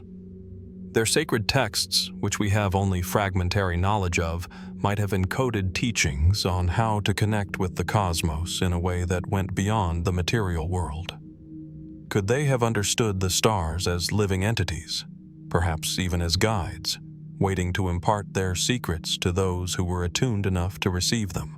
In the Tomb of the Leopards, another significant Etruscan site, images of feasting and celebration are accompanied by depictions of heavenly beings, leading some to speculate that the Etruscans viewed the cosmos as an extension of the divine. Could the alignment of certain stars and constellations have been seen not just as markers of time, but as cosmic events that carried deeper, more esoteric meanings? In this context, the stars would not just be distant points of light, but active participants in the divine drama unfolding on Earth. Were the Etruscans in direct communication with the heavens, perhaps receiving insights or knowledge that allowed them to decode the universe in ways that we, today, have yet to fully understand? Even the language of the Etruscans holds clues to this cosmic connection. The Etruscan alphabet, with its mysterious symbols and untranslatable meanings, contains characters that some have linked to celestial phenomena. Was this language, in some way, an encoded system designed to communicate with the stars? Some researchers have even suggested that the Etruscan alphabet itself could be a key to understanding a deeper cosmic knowledge, one that perhaps we can only begin to fathom now as we uncover more about their sophisticated worldview. Yet, as we stand at the threshold of these ancient mysteries, we are faced with the unsettling realization that much of the Etruscan understanding of the stars remains locked away in fragments, symbols we cannot fully decipher, patterns we cannot yet interpret. What is clear is that the Etruscans did not just look at the stars as a way to tell time or navigate their world. They saw the heavens as a living, breathing force, one that could be understood and interpreted in ways we have only just begun to explore. As we continue to peel back the layers of Etruscan history, we are left to wonder, did the Etruscans discover the stars in a way we can't yet comprehend? Were their observations the result of advanced spiritual practices or insights into the nature of the universe? Or perhaps their connection with the cosmos was something deeper, a knowledge passed down through generations, waiting to be uncovered, revealing truths that have been hidden for millennia. What secrets do the stars still hold, and how much of that knowledge might the Etruscans have known? In the shadow of the ancient hills of Etruria, remnants of weapons once wielded by the Etruscan warriors lie scattered in the ruins of their tombs and temples. These artifacts, swords, spears, shields, and daggers, are more than just remnants of a lost civilization. They are whispers from a time long past, hinting at a culture with knowledge of metallurgy, combat, and technology that might have been far ahead of its era. Take, for example, the famous Etruscan bronze sword, a beautifully crafted weapon discovered in the tomb of a high-ranking warrior. Unlike anything seen in the Mediterranean world at the time, this sword is not just functional, but a work of art. Its hilt is adorned with intricate designs, blending geometric patterns with what appear to be divine motifs, possibly offering the warrior spiritual protection. But it's the blade itself that leaves a more lasting impression.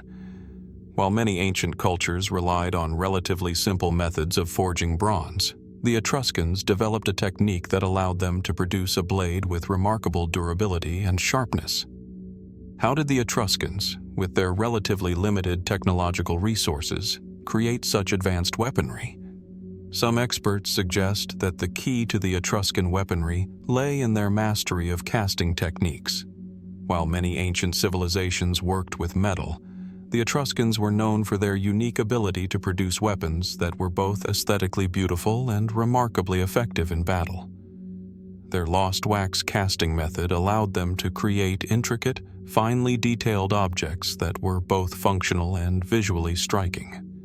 This advanced technique gave them a distinct advantage over other cultures, enabling the Etruscans to craft weapons with greater precision and strength than their contemporaries. Among their most notable weapons are the Etruscan helmets, many of which have been discovered in tombs across the region. These helmets, often adorned with detailed engravings, were designed not just for protection, but for status. Some helmets were equipped with bronze faceplates, perhaps to provide additional protection or to intimidate enemies with their fearsome appearance. What is striking about these helmets is the quality of the craftsmanship, designs that blend form and function in a way that seems far ahead of its time. Could these helmets have been the work of artisans who possessed a deeper understanding of materials and engineering than we currently attribute to them?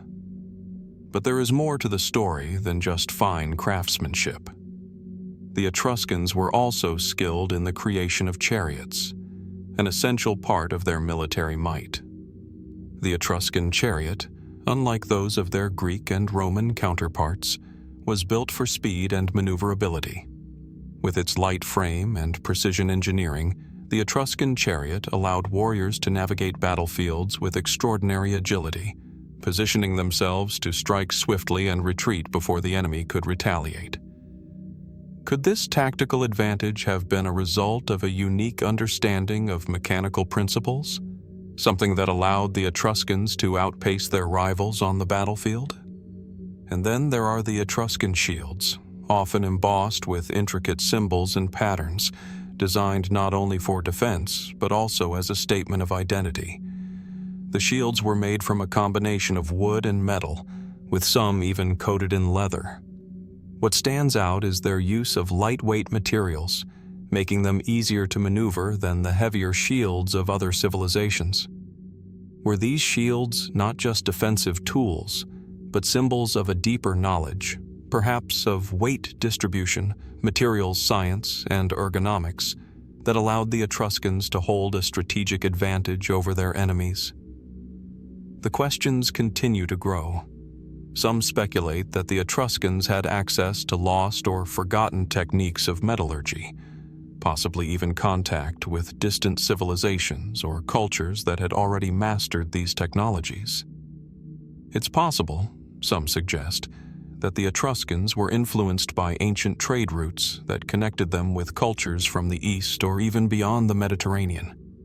Could the sophisticated weaponry they created have been inspired by knowledge passed down through these distant channels?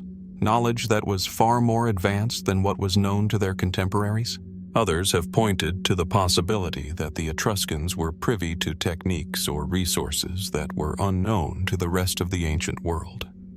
Perhaps they had access to rare metals, minerals, or alloys that allowed them to forge stronger and more durable weapons than their peers. It is known that the Etruscans were skilled metal workers, but the extent of their resources and the origins of their technological expertise remain a matter of speculation. There is also the theory that the Etruscans were simply ahead of their time, a civilization that, through sheer innovation and ingenuity, developed technology that would not be seen again for centuries.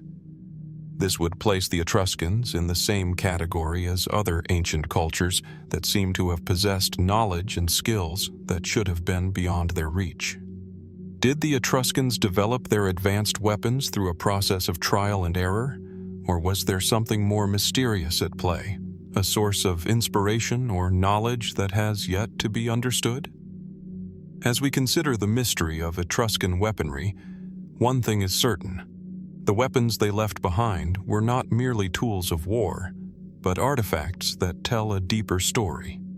A story of a civilization that may have been more advanced in certain ways than we have yet fully realized.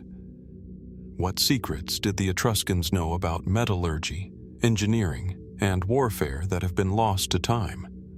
Were they truly ahead of their time, or were they simply part of a forgotten tradition of advanced technological knowledge that is yet to be uncovered? The mystery of Etruscan weaponry continues to captivate archaeologists and historians alike, leaving us to wonder how much more remains hidden beneath the surface of this ancient civilization. What other secrets might we uncover in the ruins of their cities and tombs, waiting to shed light on a people whose mastery of technology was, perhaps, far more profound than we ever imagined? Beneath the ancient soil of Etruria, buried beneath layers of time and mystery, lies evidence of a people whose understanding of the natural world might have been far ahead of its time. The Etruscans, a civilization that thrived long before the rise of Rome, left behind more than just grand tombs and ornate art. They left clues, subtle, almost imperceptible, that suggest they may have possessed an understanding of physics, mathematics, and the forces of nature that we have only rediscovered in modern times. Were the Etruscans privy to secrets of the physical world that have been lost to history, only to be found again by more recent scientists and thinkers? One of the most intriguing examples lies in the architectural marvels of Etruscan cities. The Etruscans were master builders, creating structures that have withstood the test of time. Take, for instance, the Tomba dei Leoni, Tomb of the Lions, in Tarquinia. Its walls are lined with intricate frescoes, and its burial chambers are perfectly designed to withstand the pressure of the earth above. What stands out, however, is the precision with which the tombs were constructed. The geometry used to create these burial sites hints at an understanding of structural integrity, force distribution, and even concepts of engineering that go beyond mere artistry. How did the Etruscans, without the modern tools we now take for granted, create such resilient structures? Was their grasp of architecture simply the result of trial and error, or was there a deeper understanding of physics at play? Further evidence of their advanced knowledge can be found in the Etruscan road networks, particularly in the way they managed water and drainage. The Etruscans built sophisticated systems of aqueducts and drainage systems that not only functioned, but withstood centuries of use. One such system, discovered in the ancient city of Veii, reveals how the Etruscans understood the flow of water and the principles of fluid dynamics long before such concepts were formalized by later civilizations.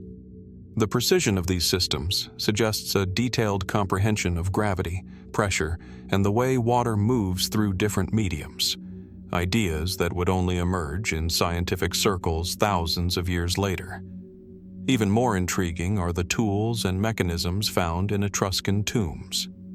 Many of these artifacts, including bronze gears, wheels, and mechanisms, suggest that the Etruscans understood mechanical principles in a way that seems strikingly modern. The Etruscan watermill discovered in the ruins of a temple is one such example. This ancient device, a primitive form of what we would later call a water-powered mill, is evidence that the Etruscans were familiar with the principles of mechanical energy and how to harness it. But did they truly understand the mechanics behind the wheel and axle system, or was it the result of a more intuitive approach to technology? And if they did understand, how far did their knowledge extend? Did they have access to scientific principles that, to this day, we have yet to fully comprehend? Perhaps the most captivating clue comes from the Etruscan use of astronomical alignments in their temples and monuments. The alignment of the Temple of Jupiter at Tarquinia, for example, corresponds almost perfectly with the solstices, showing an intimate knowledge of the stars and the movements of the celestial bodies. This alignment could not have been purely coincidental. It suggests a sophisticated understanding of astronomy and the forces of nature.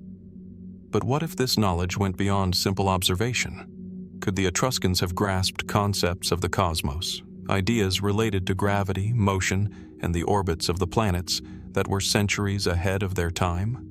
Did their priests, who were often tasked with interpreting the will of the gods through signs in the sky, understand forces of nature in a way that modern science is still struggling to comprehend?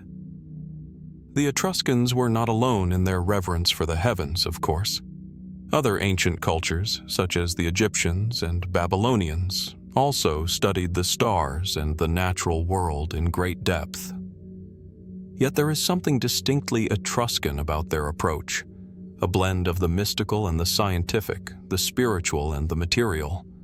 The lunar calendar, for example, found in several Etruscan tombs, suggests not only an understanding of the cycles of the moon, but a deeper grasp of time itself, as if they viewed the passage of time not merely as a linear progression, but as an ongoing, interconnected force. How did they manage to calculate the cycles of the moon with such precision? Was their knowledge based purely on observation, or did they possess a deeper, more intuitive understanding of time's natural rhythms?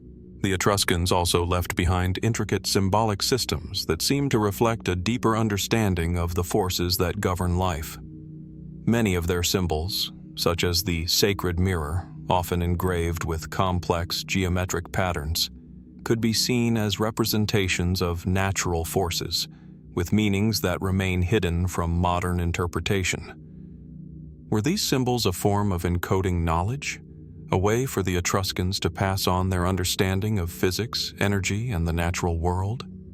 Did they see the universe not simply as a collection of material objects, but as a complex web of forces, interconnected and ever-changing? The more we explore these symbols, the more we are confronted with the possibility that the Etruscans possessed a kind of unified theory of nature, one that transcended the boundaries of their time and culture. Yet, for all their achievements, much of Etruscan knowledge remains locked away in the fragments of their civilization. The pieces of their understanding of physics, through their architecture, their technology, and their astronomical observations, have been scattered across the centuries, obscured by the passage of time. As we piece together their world, we are forced to confront a perplexing question. Did the Etruscans know something we have forgotten? Were they privy to secrets of the physical world that, in our modern quest for knowledge, we have yet to fully uncover? The more we delve into their mysterious world, the more we are left to wonder what lies hidden, waiting for us to rediscover the ancient truths that might have once been known to the Etruscans. In the dim light of ancient tombs and burial sites, nestled within the riches of the Etruscan elite, lie bronze mirrors, glimmering, ornate, and enigmatic. These mirrors, finely crafted with delicate handles and beautifully engraved surfaces, were not mere functional objects but, it seems, were deeply symbolic. They have survived for centuries, and yet, despite their intricate artistry, they leave behind a question that haunts historians and archaeologists alike. Are these mirrors simply artifacts of everyday life, or do they carry with them a deeper, hidden meaning? The Etruscan bronze mirror is often recognized by its polished, reflective surface, perfect for vanity or ritual use. However, what sets these mirrors apart from other ancient artifacts is the imagery they display. The backs of these mirrors are etched with scenes, mythological, celestial, and ritualistic, that hint at a cultural practice far more complex than the mere act of personal grooming. One such mirror, the Mirror of Vanth, depicts the figure of Vanth, an Etruscan goddess of the underworld, flanked by two other divine figures. These depictions are not simply decorative. They are loaded with symbols and themes of death, transition, and the afterlife, suggesting that these mirrors were not just for beauty, but for spiritual reflection as well. This leads us to ask, could these mirrors have been used in rituals, perhaps in ceremonies meant to bridge the gap between the living and the dead? The idea that the Etruscans viewed their mirrors as instruments of divination is not entirely unfounded. Mirrors have been historically associated with the supernatural, used by many ancient cultures to peer into the beyond, to glimpse the future, or to connect with the divine. Did the Etruscans too view these mirrors as portals, objects that allowed them to see beyond the veil into realms unknown? The motifs engraved on these mirrors often contain elements that seem to speak to this spiritual function. Many feature scenes of gods and goddesses in cosmic settings, or depictions of mythical battles between forces of good and evil. In fact, some mirrors are so intricately designed that they appear to be coded with patterns and images that could contain hidden meanings or messages, symbols we may still not fully understand. One theory posits that these mirrors were part of a ritualistic system where the user would gaze into the reflective surface, not to look at their own reflection, but to seek answers from the divine. Could the Etruscans have believed that the act of looking into the mirror could summon the presence of gods or even ancestors who would provide guidance in times of uncertainty or danger? The mysterious symbols on the back of the mirrors are often not just religious but appear to encode knowledge that is elusive. Some scholars have pointed out the possible use of these mirrors to convey complex ideas, possibly related to astronomy or mathematics. The geometric patterns etched into some mirrors may not merely be decorative. They could be a form of divine geometry, a visual language intended to capture the secrets of the universe. Could these designs have been a means of recording cosmological knowledge, perhaps even an understanding of the cosmos that the Etruscans held, but which modern scholars have yet to decode? One of the more fascinating features of these mirrors is the mirror's paradox. Mirrors, by their very nature, reflect but distort at the same time. They create a false image, a representation of reality that is not quite real. This paradox may have been embraced by the Etruscans as they attempted to understand the elusive boundary between life and death, or between the material and spiritual worlds. The mirror could have represented a metaphorical gateway into the beyond, an object that, while rooted in the physical world, offered access to other, hidden realms. Was this why the Etruscans, who had a deep belief in the afterlife and the role of the gods, would place such a high symbolic value on the mirror? Were they using it as a tool to connect with the gods, to reflect upon the soul's journey after death, or perhaps to understand hidden truths about the nature of existence? The Etruscan mirrors also seem to suggest that their creators possessed a deeper understanding of human consciousness and perception. The act of gazing into a mirror, after all, involves not just seeing but thinking. It invites introspection and self-awareness. Was the mirror, then, a tool not only for looking outward but also for looking inward? Could it have been used in a meditative state, perhaps during religious ceremonies, to help the Etruscans achieve a higher level of self-awareness or spiritual enlightenment? What knowledge about the mind and perception did the Etruscans have that could have been encoded in these mirrors, which we are only beginning to understand today? At times, these mirrors also reflect an intriguing duality. In many cases, the images depicted on the mirrors are not only divine, but also troubling, featuring scenes of death, destruction, and cosmic battles. The Etruscans, deeply connected to the cycle of life and death, may have used the mirrors to represent the struggle between opposing forces. Life and death, good and evil, light and darkness. Perhaps the mirrors symbolize the human struggle to understand these forces, with their intricate designs acting as visual representations of this ongoing battle. And yet, despite all that we have learned about the mirrors, there are still many unanswered questions. The full meaning behind the images on the back of these mirrors, what they truly represent, what knowledge they hold, remains an enigma. Were these mirrors only symbolic objects, or were they functional in ways that we can't yet grasp? Were they purely divinatory, or did they also serve as instruments for a kind of cosmic understanding, linking the Etruscans to a greater universal truth? As we reflect on the mystery of the Etruscan bronze mirrors, we are reminded that sometimes the most profound questions do not come with immediate answers. What might these mirrors have meant to the Etruscans, and what might they still mean to us today? In their delicate engravings, could there lie knowledge, perhaps even wisdom, that has been forgotten over millennia? The mystery of the Etruscan mirror, like the civilization itself, remains shrouded in intrigue, leaving us to wonder just how much more we might uncover if we look a little deeper into their reflective surfaces. As we move further into the heart of Etruscan civilization, one name consistently surfaces: Volterra.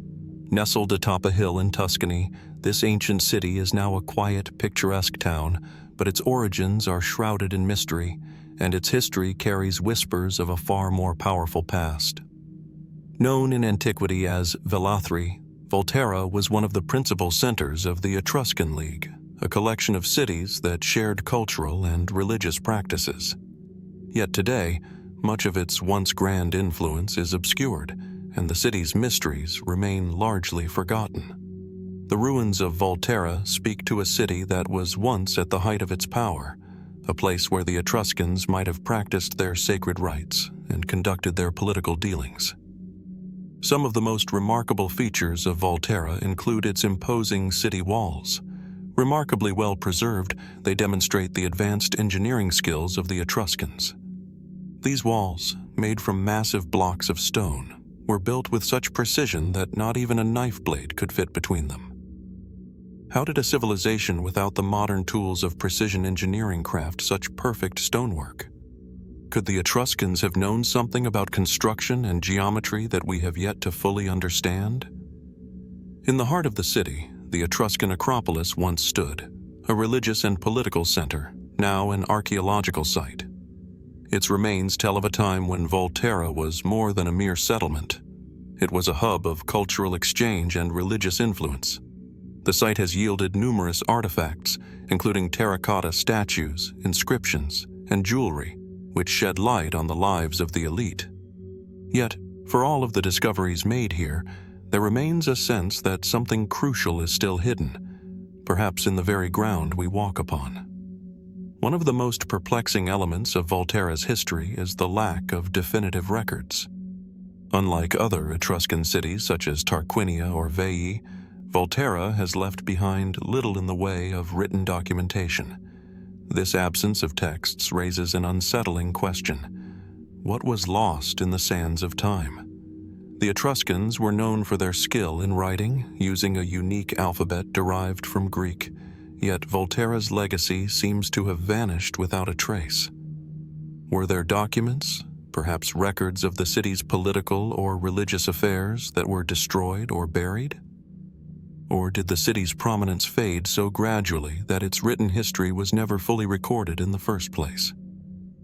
The Etruscan tombs in Volterra, though not as numerous as those found in Tarquinia, have yielded fascinating discoveries that add to the enigma of the city. Several tombs, including the Tomb of the Augurs, have provided significant insight into the city's burial practices. In these tombs, archaeologists have found intricately carved stone slabs, painted pottery, and burial goods that suggest Volterra was a city of wealth and influence. Yet, the fact that so few tombs have been uncovered raises questions about the city's decline. What happened to the rest of the tombs? Did they lie forgotten, or have they yet to be uncovered? Was the city abandoned so abruptly that its graves were never fully explored?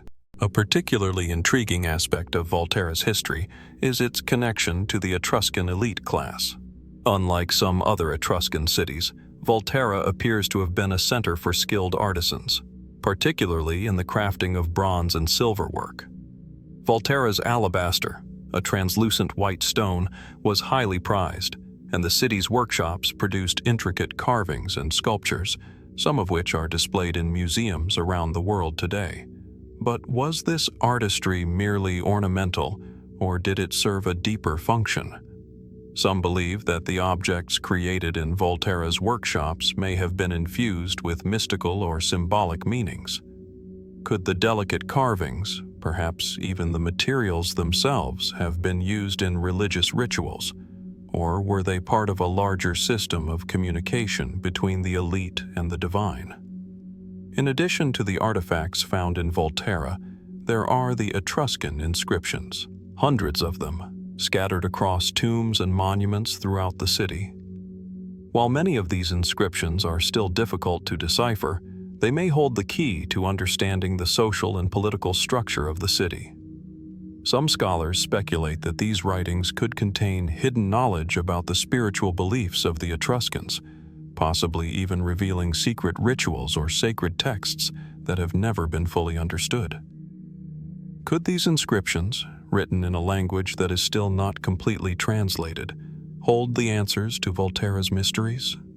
Perhaps the most unsettling question surrounding Volterra is why it was ultimately abandoned.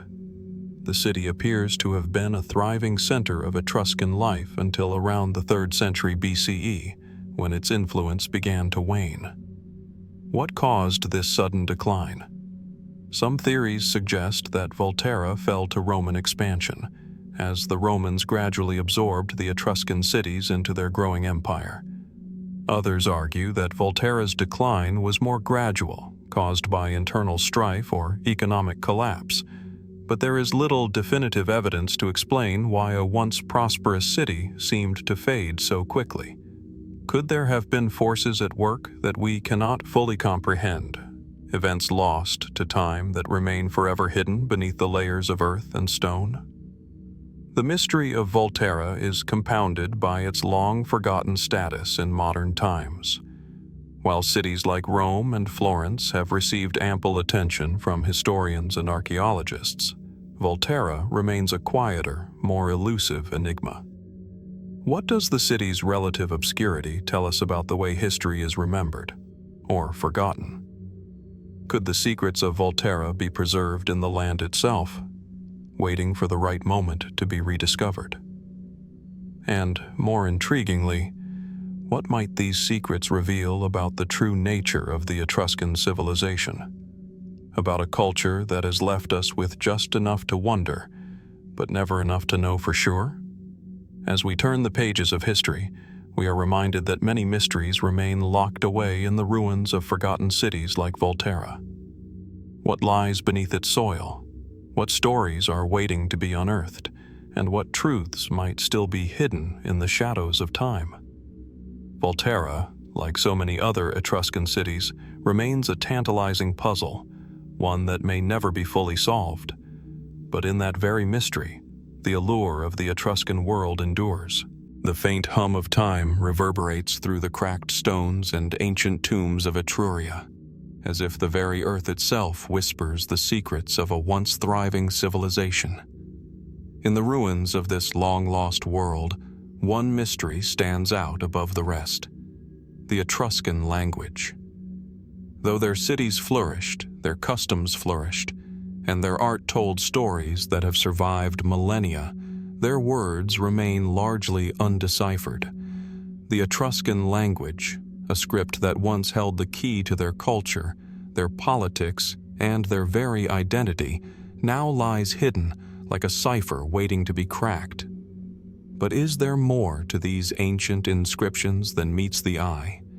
Can we, at last, unlock the code that eluded even the most brilliant minds for centuries? Imagine standing before a stone tablet, its surface engraved with neat, flowing symbols, elegant, yet enigmatic. These markings are unlike anything in the Latin or Greek alphabets that dominate our understanding of ancient writing. The Etruscan script, with its curving letters and seemingly cryptic strokes, stands as an unyielding puzzle. While scholars have made progress in translating the Etruscan alphabet, the language itself still resists our efforts to fully understand it. What do these symbols truly mean? What messages did the Etruscans leave for future generations, and why have they remained so elusive? One of the most striking features of Etruscan writing is its incompleteness. While other ancient civilizations like the Egyptians or Mesopotamians left behind copious amounts of written records, the Etruscans left only fragments. These fragments, inscriptions on tombs, pottery, walls, and even mirrors, are often short and sparse, making it difficult to form a cohesive understanding of the language. Many of the inscriptions are brief, such as the Laris Paulinus inscription, found on a bronze tablet, which includes just a few sentences, yet remains partially indecipherable. While linguists have been able to identify certain words, others resist interpretation. What is clear, however, is that the Etruscan script was not used purely for mundane matters. It was often employed for sacred or ritualistic purposes, and as such, it might carry meanings that go beyond the literal. Over time, various theories have been proposed about the Etruscan language and its origins. Some scholars suggest that it is a language isolate, meaning it has no known relatives in any other language family, while others speculate that it is related to other ancient languages, such as the Anatolian or the Sumerian tongues. Despite these theories, however, no definitive connection has ever been established, leaving the Etruscan language a puzzle wrapped in a mystery. Could the Etruscans have had an entirely unique linguistic system that was not part of any broader language group? And if so, how did they develop such a system without apparent outside influence?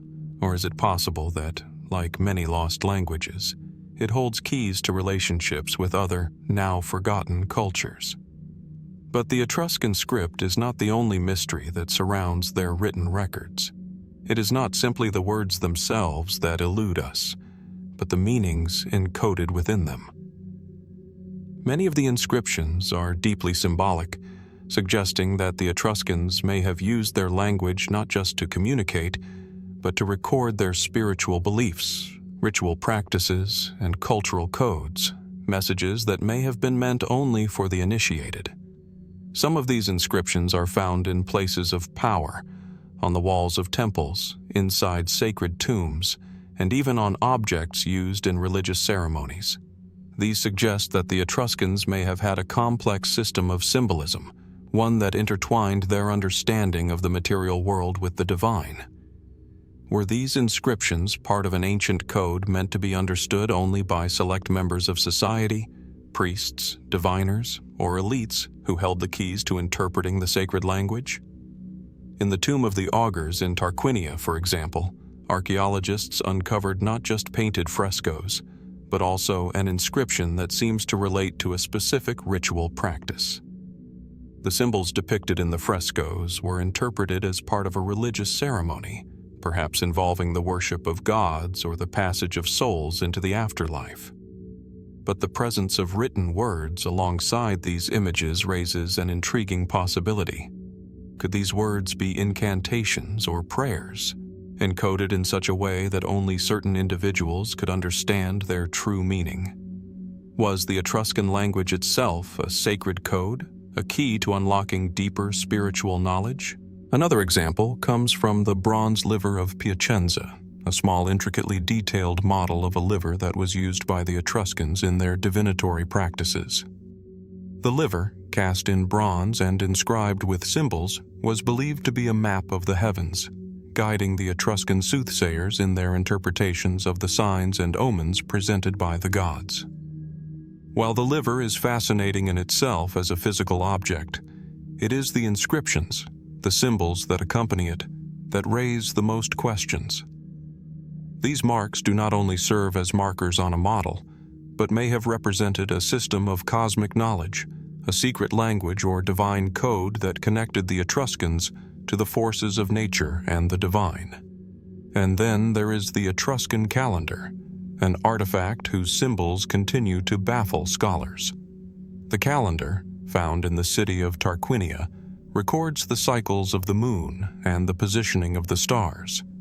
But embedded within its astronomical data are symbols that seem to reference specific rituals or festivals, practices that have never been fully explained. Was the calendar simply a tool for timekeeping, or did it function as a guide to celestial forces, a method of deciphering the movements of the stars and planets in relation to divine will? Despite centuries of study, the full meaning of these symbols remains elusive. Numerous attempts to create a comprehensive Etruscan lexicon have yielded partial successes, but the language itself continues to resist full interpretation. Is it possible that the Etruscan language was a form of coded writing, a language designed to protect sacred knowledge from outsiders? Could the inscriptions found in tombs and temples contain teachings that were meant only for the initiated, teachings that might still be hidden from us? Perhaps the Etruscan code was never meant to be understood by all. Instead, it may have served as a means of preserving sacred wisdom for a select few, a timeless legacy that we have yet to fully uncover. The ongoing effort to decipher the lost Etruscan code speaks to something greater, the allure of a culture whose secrets are still buried beneath the sands of time.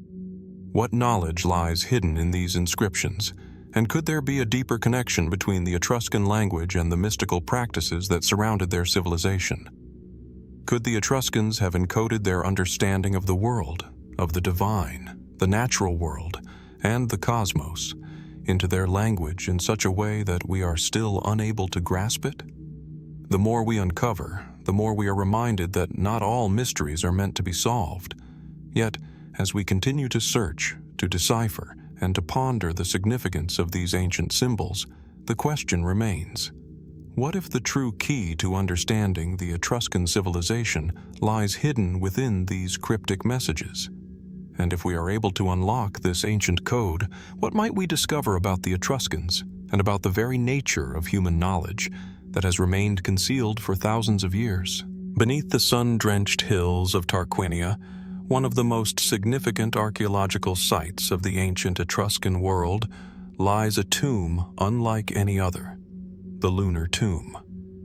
Discovered in the early 20th century, this tomb is one of the most well-preserved examples of Etruscan burial practices, its walls adorned with vibrant frescoes that depict a celestial theme. But it is not just the vivid colors or masterful craftsmanship that intrigue archaeologists. What lies beneath the surface of this tomb? What secrets could be buried in the very earth, waiting to be uncovered? The Lunar tomb takes its name from the striking lunar symbolism in the artwork found within it. The walls of the tomb are covered with scenes of the night sky, celestial bodies, and mythological figures, almost as if the tomb itself were a cosmic map drawn to guide the soul on its journey to the afterlife. The frescoes show what appear to be lunar deities, chariots racing across the sky, and the moon depicted as a guiding force. The imagery suggests that the Etruscans had a deep understanding of astronomy and the cycles of the moon. Was this tomb built for someone of great importance? perhaps a high-ranking priest or a royal figure with connections to the divine. As researchers carefully examined the tomb, they found that the artistry was not the only remarkable feature. The tomb's structure, its positioning, its alignment with certain celestial events, suggested that it was intentionally built to correspond with the lunar cycles. Could the positioning of this tomb have been designed to reflect the movement of the moon across the sky, or perhaps even a ritualistic alignment with certain lunar phases? The tomb's architectural features, its chamber layout, and the arrangement of the burial goods all seem to point to a connection with the heavens, an intimate relationship between the Etruscans and the cosmos. Yet, as is often the case with Etruscan tombs, what remains hidden beneath the earth is just as important, if not more so, than what is visible. During excavations, archaeologists uncovered an array of artifacts that shed light on the Etruscan elite's spiritual practices. The items found within the tomb include bronze vessels, jewelry, and finely crafted weapons, some of which bear intricate designs that suggest they may have had symbolic meanings beyond their practical use. The weapons, for example, could have served not just as tools of war but as symbols of protection for the deceased, guiding them through the dangers of the afterlife. But was there more to this tomb than merely the wealth of the deceased? Could there have been hidden chambers or cryptic symbols embedded within the architecture or the artwork that we have yet to fully decipher? The discovery of the lunar tomb was not just an important find for the study of Etruscan burial practices, it raised more questions than it answered. For instance, the tomb's celestial imagery suggests a sophisticated knowledge of astronomy. But how did the Etruscans acquire such detailed understanding of the moon, stars, and the heavens? They had no known telescopes, no advanced instruments like we have today. Instead, their knowledge seems to have come from observation, a deep connection to the rhythms of nature. But could there have been more? Could the Etruscans have had knowledge of cosmic events or celestial alignments that have since been lost to history? Some even speculate that the moon's prominent place in the tomb could indicate a ritualistic or sacred understanding of lunar phases, potentially even a belief that the deceased would undergo a transformation under the influence of the moon itself. The tomb's connection to lunar symbolism also raises questions about the spiritual beliefs of the Etruscans. What role did the moon play in their religion? We know that the Etruscans had an intricate pantheon of gods and goddesses, many of whom were associated with the heavens and celestial forces. The goddess Selene, for example, was closely associated with the moon in many ancient cultures, and the Etruscans may have had their own equivalent, a divine figure who guided the soul to its final resting place under the light of the moon. Could the imagery in the lunar tomb suggest that the Etruscans believed the deceased would travel through the night sky, guided by lunar forces, before reaching the afterlife? Was the moon seen as a bridge between the living and the dead, a passage through which the soul would transcend the mortal realm? But even as we delve deeper into the symbolism of the tomb, there remains the more tangible question of what is hidden beneath its floors. Early excavations revealed no signs of any hidden chambers, but there are those who believe that more remains to be discovered. Could there be more artifacts buried in the earth that we have yet to uncover? The site has been relatively well preserved, and archaeologists have only begun to scratch the surface of its secrets. Some believe that there are chambers within the tomb that could hold additional treasures, documents, or artifacts, perhaps even inscriptions that would provide more clarity on the role of the moon and the celestial bodies in Etruscan ritual. Were there once offerings placed in secret alcoves, or did the Etruscans bury sacred texts or scrolls beneath the tomb, now lost to time? The idea of hidden treasures beneath the earth remains an alluring possibility. As archaeologists continue to study the lunar tomb, the more we learn about the Etruscans, the more we are left wondering what we still don't know. The tomb itself seems to represent an enigma, an open door into a world of ancient beliefs and practices, a world where the celestial and the earthly were intimately connected. Yet, as much as we have uncovered, the tomb still guards its secrets. It stands as a reminder that despite our advances in technology and understanding, there are still mysteries from the ancient world that remain just out of reach. Perhaps the most intriguing question raised by the lunar tomb is not just what it contains, but what it might represent. Is it a window into the cosmic beliefs of a civilization that has long since disappeared? Could the tomb's celestial imagery point to a deeper understanding of the natural world, one that has been lost in the march of time? Or is it a reminder that some mysteries, some connections to the divine, are meant to remain hidden, forever buried beneath the earth, waiting for the right moment to be discovered again? In the end, the lunar tomb of Tarquinia stands as a testament to the complexity and depth of the Etruscan worldview. Its mysteries continue to captivate scholars and enthusiasts alike, urging us to look deeper, to ask questions, and to wonder what else lies beneath the surface, waiting to be uncovered. In the shadow of ancient tombs and sun-baked ruins beneath the timeless hills of Etruria, a mystery lingers, one that has haunted scholars, linguists, and archaeologists for centuries: the Etruscan script. This enigmatic form of writing, found etched into stone, painted on pottery, and even inscribed on sacred tombs, remains one of the greatest unsolved puzzles of the ancient world. It is a code, a cipher that resists translation, its meaning slipping through the fingers of every generation that has tried to unlock it. The Etruscan script appears at first glance to be a unique creation, unlike any of the major languages that once dominated the Mediterranean. Unlike the Greeks, whose alphabet would shape much of the written word across the ancient world, or the Romans, whose Latin tongue would come to dominate Europe, the Etruscan language seems to have evolved entirely on its own.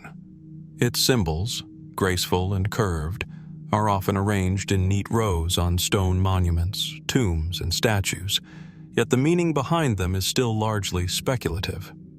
In some ways, the Etruscan script feels as though it is teasing us, offering us a glimpse into a complex, deeply spiritual culture, but always holding its true meaning just out of reach. The inscriptions, many of which date back to the 7th century BCE, are still a subject of intense debate. Some are simple dedications or names of the deceased, while others appear to be more complex, perhaps recounting rituals, events, or divine decrees. But despite hundreds of years of study, the Etruscan language has resisted full comprehension. Even with the advent of modern linguistics, digital databases, and sophisticated computational methods, no one has fully unlocked the meaning of these inscriptions. What was the Etruscan script truly meant to convey?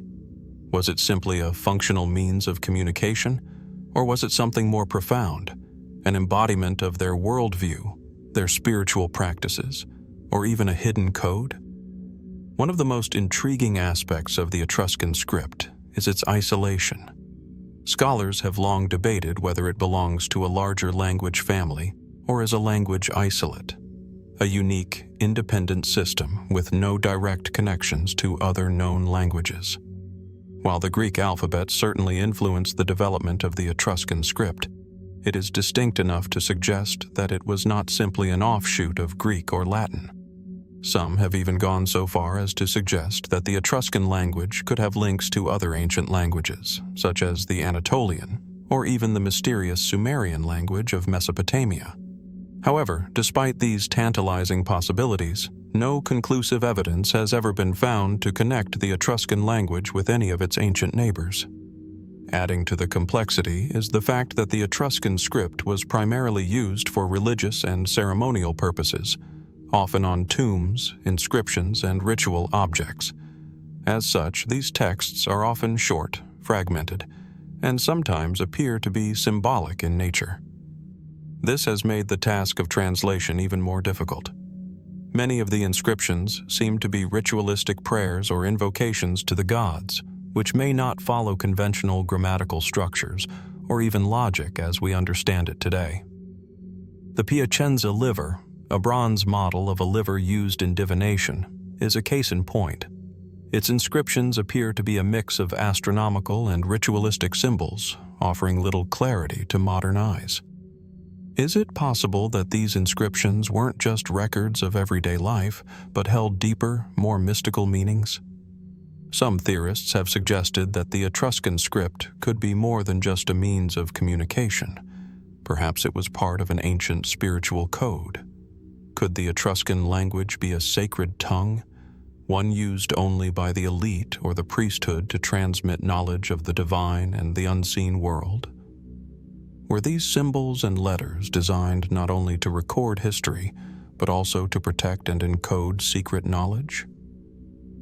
As if to reinforce this notion, many of the surviving inscriptions are found in tombs or temples, often accompanied by elaborate images of gods, celestial figures, and symbols of the afterlife.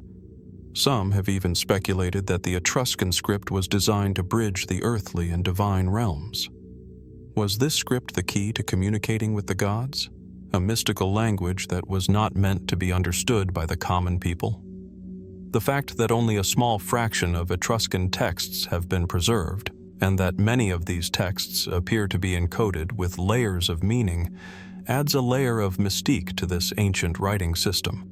In addition to its ceremonial and ritual uses, the Etruscan script also appears to have been used in more everyday contexts, such as marking property, making dedications, and recording commercial transactions.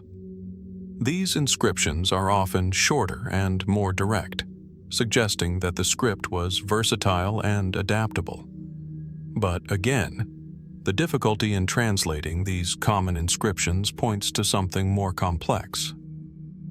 Could there be multiple levels of meaning within the script, some overt, others hidden from plain view? This idea suggests that, like many ancient writing systems, the Etruscan script may have operated on more than one level, perhaps containing both practical and esoteric components, intertwined with the culture's religious and political life. One of the most perplexing challenges for modern scholars has been the lack of a Rosetta Stone, a bilingual inscription that could offer a key to unlocking the language, as was the case with the Egyptian hieroglyphs. Without such a definitive reference, the task of deciphering the Etruscan script becomes an exercise in piecing together fragments, guessing at meanings, and making educated inferences. While scholars have made progress in identifying individual characters and their possible meanings, the syntax and overall structure of the language remain a mystery. Some suggest that the Etruscan script may have been used in a syllabic form, where each symbol represents a syllable rather than a single letter, adding yet another layer of complexity to the puzzle. Could it be that the answer to the Etruscan script mystery is hidden in plain sight? Some have suggested that the key to decoding the language might lie not just in linguistic analysis, but in understanding the cultural context in which these symbols were used. Could the symbols represent not just sounds and meanings, but also concepts tied to Etruscan cosmology, religion, and ritual? If so, cracking the code might require not only linguistic expertise, but a deeper understanding of Etruscan culture itself, its beliefs, rituals, and worldview. The Etruscan script, for all its mystery, is a reminder of the complexity of ancient civilizations. In a world where so much has been lost to time, it stands as one of the last great puzzles of the ancient Mediterranean. It invites us to look back, not just at the words that are visible on the stone, but at the culture that created them. What knowledge, what wisdom was encoded in these symbols? And why, after thousands of years, do they still remain so elusive? As we continue to study these ancient inscriptions, the question lingers. What if the Etruscan script was never meant to be fully deciphered by us? Could its true meaning be something that remains forever hidden, a secret that was never intended to be shared with the modern world? Or perhaps, one day, we will unlock the final piece of the puzzle and uncover a part of human history that has been lost to time. Hidden among the ancient tombs and forgotten ruins of the Etruscan heartland, the story of Queen Tasia remains an elusive thread in the fabric of Etruscan history. Though little is known about her life, her name surfaces in inscriptions and relics that hint at her importance, suggesting that she was no mere footnote in a civilization rich with powerful women. Rather, she may have been a central figure, someone whose role and influence were crucial to the Etruscan society, yet buried beneath layers of time, mystery, and silence. The most significant discovery of Tasia's legacy was made at the tomb of the Queen, located in the ancient Etruscan city of Tarquinia. The tomb itself, now carefully preserved, speaks volumes through the grandness of its architecture and the opulence of the artifacts it contained. The walls are adorned with intricate frescoes that portray lavish banquets, scenes of the afterlife, and mysterious figures, possibly attendants, warriors, or gods, serving her in a way that suggests both reverence and power. But despite the apparent grandeur, little concrete evidence survives to tell us exactly who Tasia was. Her tomb, like so many others of the Etruscan elite, speaks of a world beyond death, a world where the deceased were not merely mourned, but revered as eternal figures in the community. The frescoes within Tasia's tomb reveal hints of her power. They depict what seems to be a woman, draped in ceremonial garb, surrounded by symbolic animals, weapons, and sacred objects. These figures are not simply decorative. They suggest a deep connection between the ruler and the divine, and perhaps even the cosmos itself. She may have been more than a queen in the traditional sense. Could she have been a high priestess, a spiritual leader whose influence extended beyond mere political boundaries? Was her tomb a testament not only to her political status, but to her role in maintaining the balance between the divine and the mortal realms? Though Tasia's tomb suggests that she was a figure of great importance, there is little else in the historical record that confirms her role. The absence of direct references to her in Etruscan texts raises the question, why is she not more widely acknowledged in the surviving records of the Etruscan elite? Some historians suggest that her reign was either overshadowed by male rulers, or that over time her story was intentionally obscured. This theory aligns with the Etruscan tendency to favor a hierarchical approach to history, where women often played vital roles, but their names and deeds were often left unrecorded or minimized in favor of male figures. Yet, there are other theories. Some scholars argue that Tasia's role could have been deliberately erased or hidden, either by later Roman conquerors or by Etruscan scribes themselves. If Tasia had truly been a key figure in the civilization, one whose influence spanned both the political and religious spheres, could her legacy have been systematically wiped away?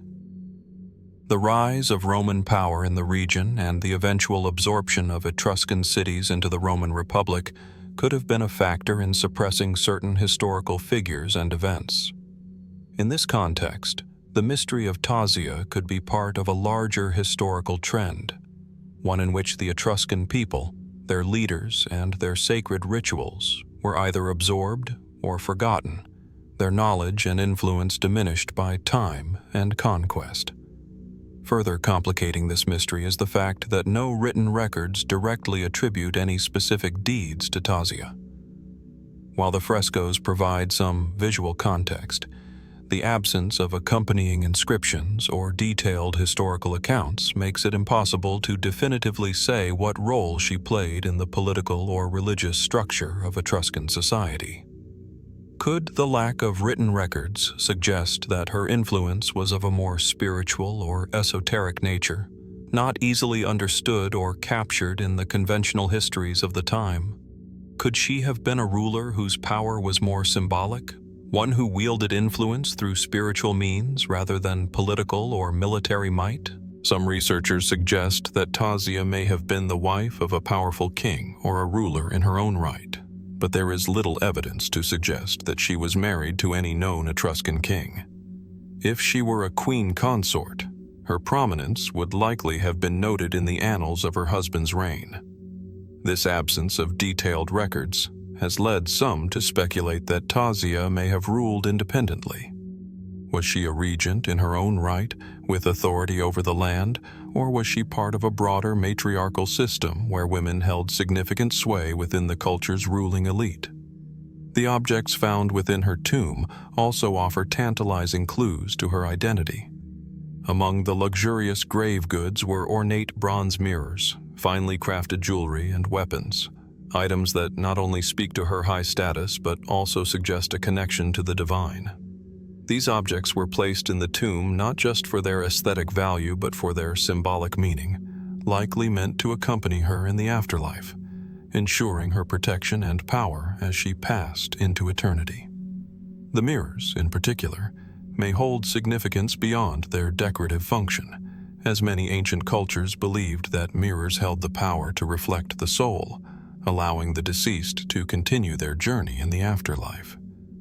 Could these objects have also been an attempt to preserve her legacy, allowing her power to transcend the mortal world and be remembered for generations? Yet even as we examine the tomb and its treasures, there remains the lingering question of why Tasia's story is so elusive. Did she leave behind any writings, or did her court keep records that were lost to time? Could there have been scrolls, texts, or inscriptions that once told her story? Texts that have since been destroyed or lost? The very nature of Etruscan writing, with its enigmatic script and incomplete decipherment, may mean that pieces of Tasia's life and reign still remain hidden, buried beneath the sands of history.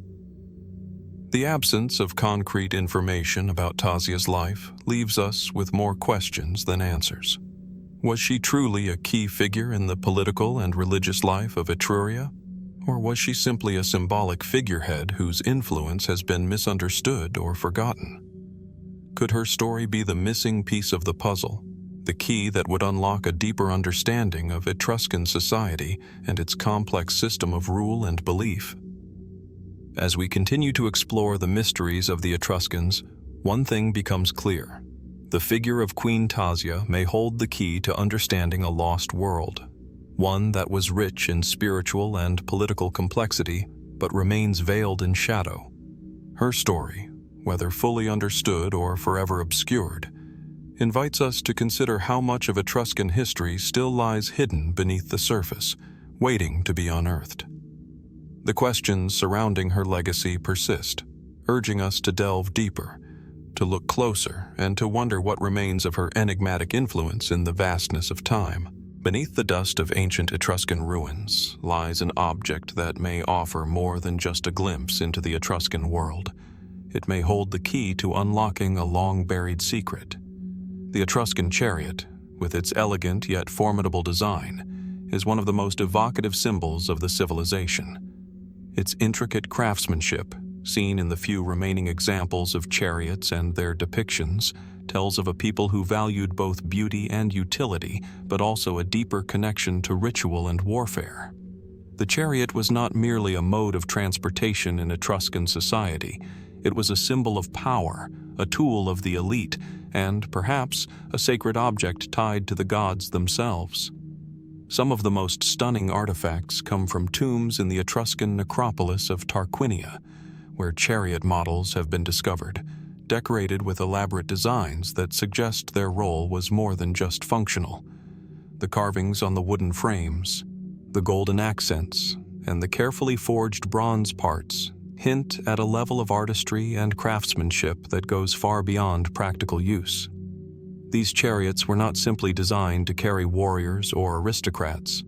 They were meant to carry power, to channel it, and perhaps even to communicate with the divine. But why, among all the items found in Etruscan tombs, do the chariots seem to stand apart? Why were these vehicles so revered? And what might they have represented in a culture known for its complex religious rituals and connections to the afterlife? Could the chariot have been a vehicle of the gods, or perhaps a tool for communicating with them? The answers remain shrouded in mystery. To understand the significance of the Etruscan chariot, we must first consider the role of the chariot in ancient cultures. In many civilizations, Chariots were more than just a form of transport. They were weapons of war, symbols of status, and vehicles for elite warriors or religious figures. The Etruscans were no different, and their chariots were closely linked to both their military and religious lives. In Etruscan society, the elite were often depicted in elaborate chariots, suggesting that these vehicles were reserved for those who held great power, both in the mortal realm and in the spiritual world. The chariots found in the tombs of Tarquinia and other Etruscan sites often bear intricate symbols and markings, many of which remain undeciphered. Could these symbols be more than mere decoration? Some scholars have speculated that these markings may represent a coded language, one that links the chariots to the Etruscan religion or even a hidden aspect of their cosmology. In one tomb, a chariot is found alongside depictions of gods and celestial beings, suggesting that the vehicle may have had a ritualistic purpose, one that allowed the deceased to travel between worlds or to commune with the divine. Was the chariot, then, a sacred object, a vehicle not just of war, but of divine power? The design of the Etruscan chariot itself is equally mysterious. These chariots were often constructed from wood and metal, with small wheels designed for speed and maneuverability. They were lightweight, a necessity for quick movements in battle, but they were also highly ornate, decorated with fine details that suggested their importance in ceremonial settings. One striking feature of the chariots is the use of bronze, which was not only a valuable material, but also one imbued with symbolic significance.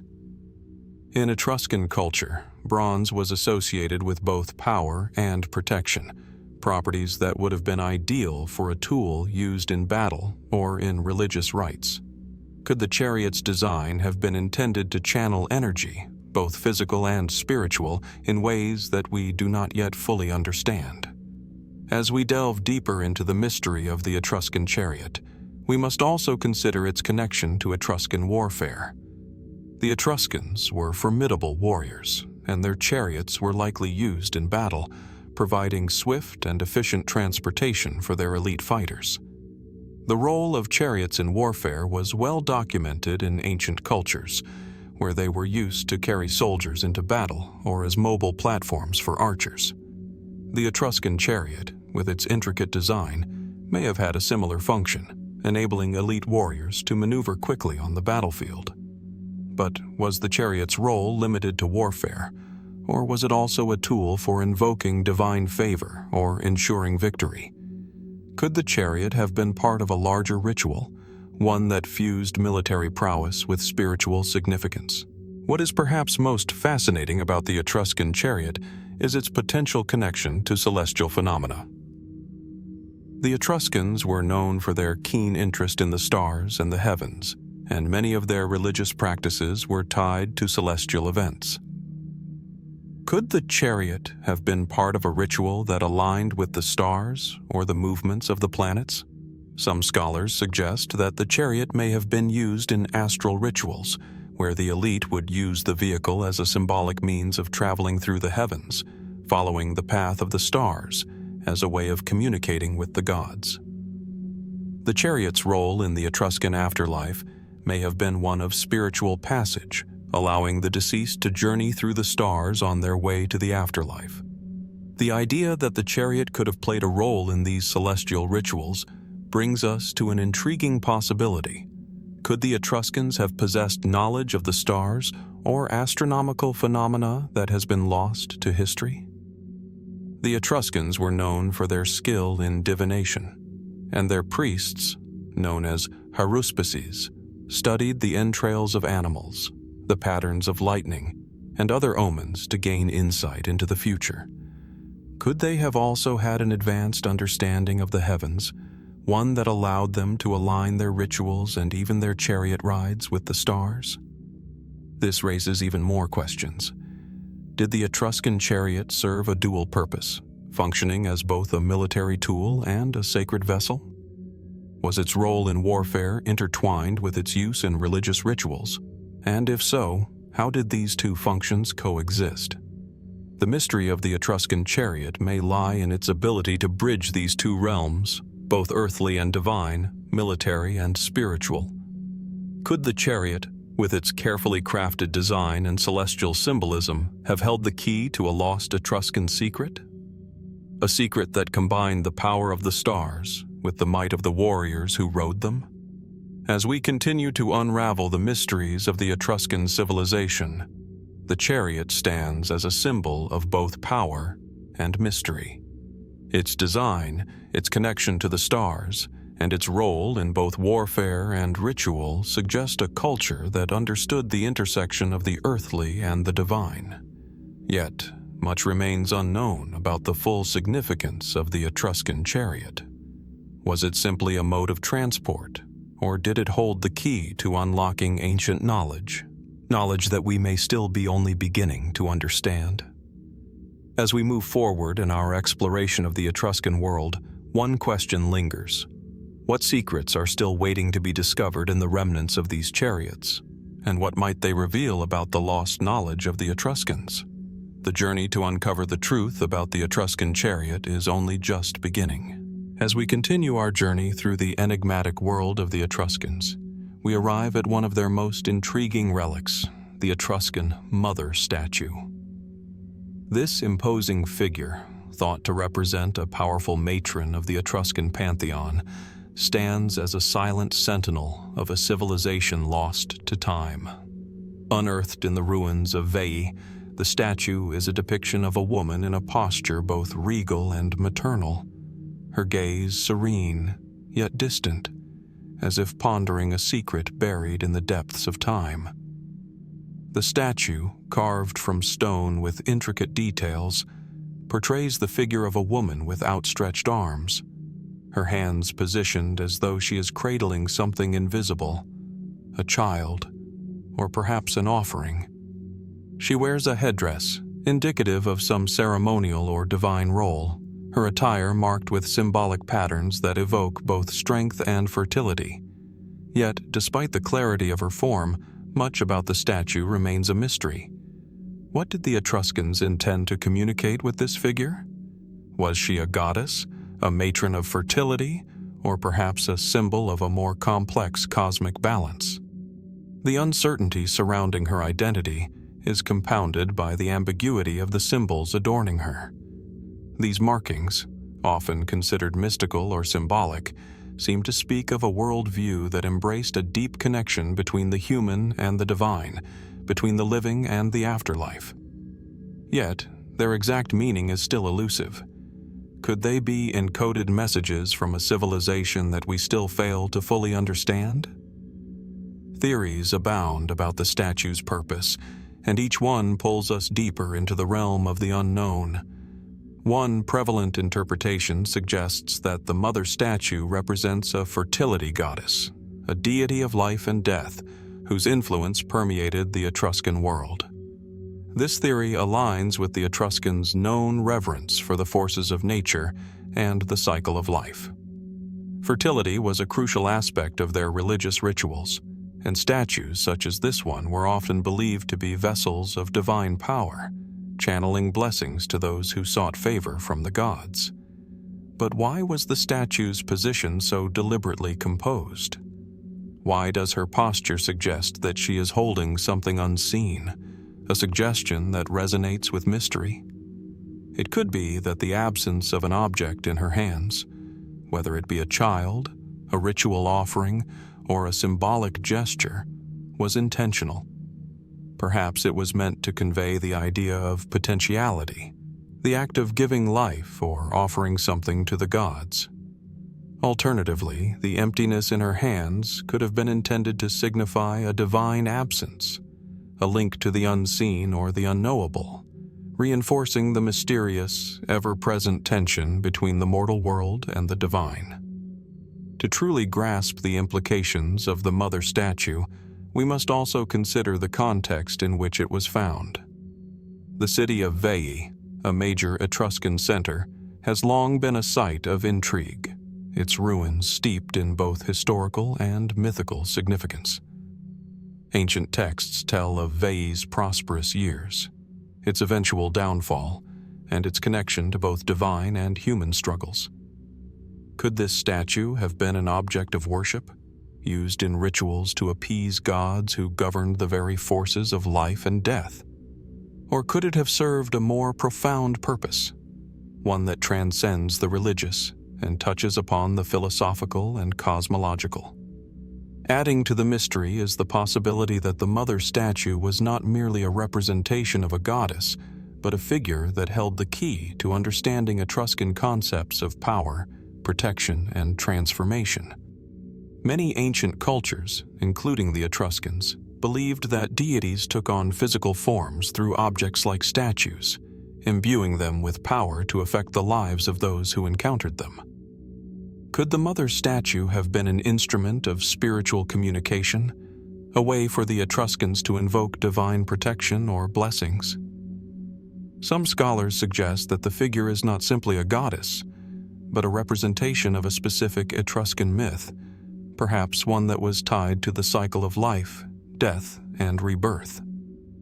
The symbolism of the outstretched arms, for example, is often seen as an invitation for transformation, a gesture that beckons both life and death, suggesting that the statue might have been associated with an esoteric or initiation ritual.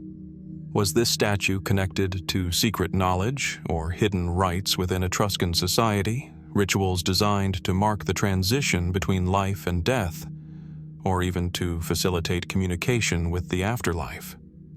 This theory gains traction when we consider the role of Etruscan necropolises, the elaborate burial sites that often featured statues and carvings designed to guide the deceased into the afterlife. In these tombs, figures such as the mother statue may have held a far more complex and sacred meaning, one that bridged the world of the living with that of the dead. The figure could represent not just a maternal deity, but a guardian spirit, protecting the deceased in their journey to the afterlife, ensuring their safe passage. As we consider these possibilities, another layer of intrigue emerges. Some researchers have speculated that the statue may not be of Etruscan origin at all. Could it be that this statue was a relic of an even earlier civilization, one whose religious practices and beliefs influenced the Etruscans themselves? Etruscan religion, with its rich pantheon of gods and complex rituals, was known to have drawn from a variety of ancient cultures, including the Greeks, Phoenicians, and even earlier Italic traditions.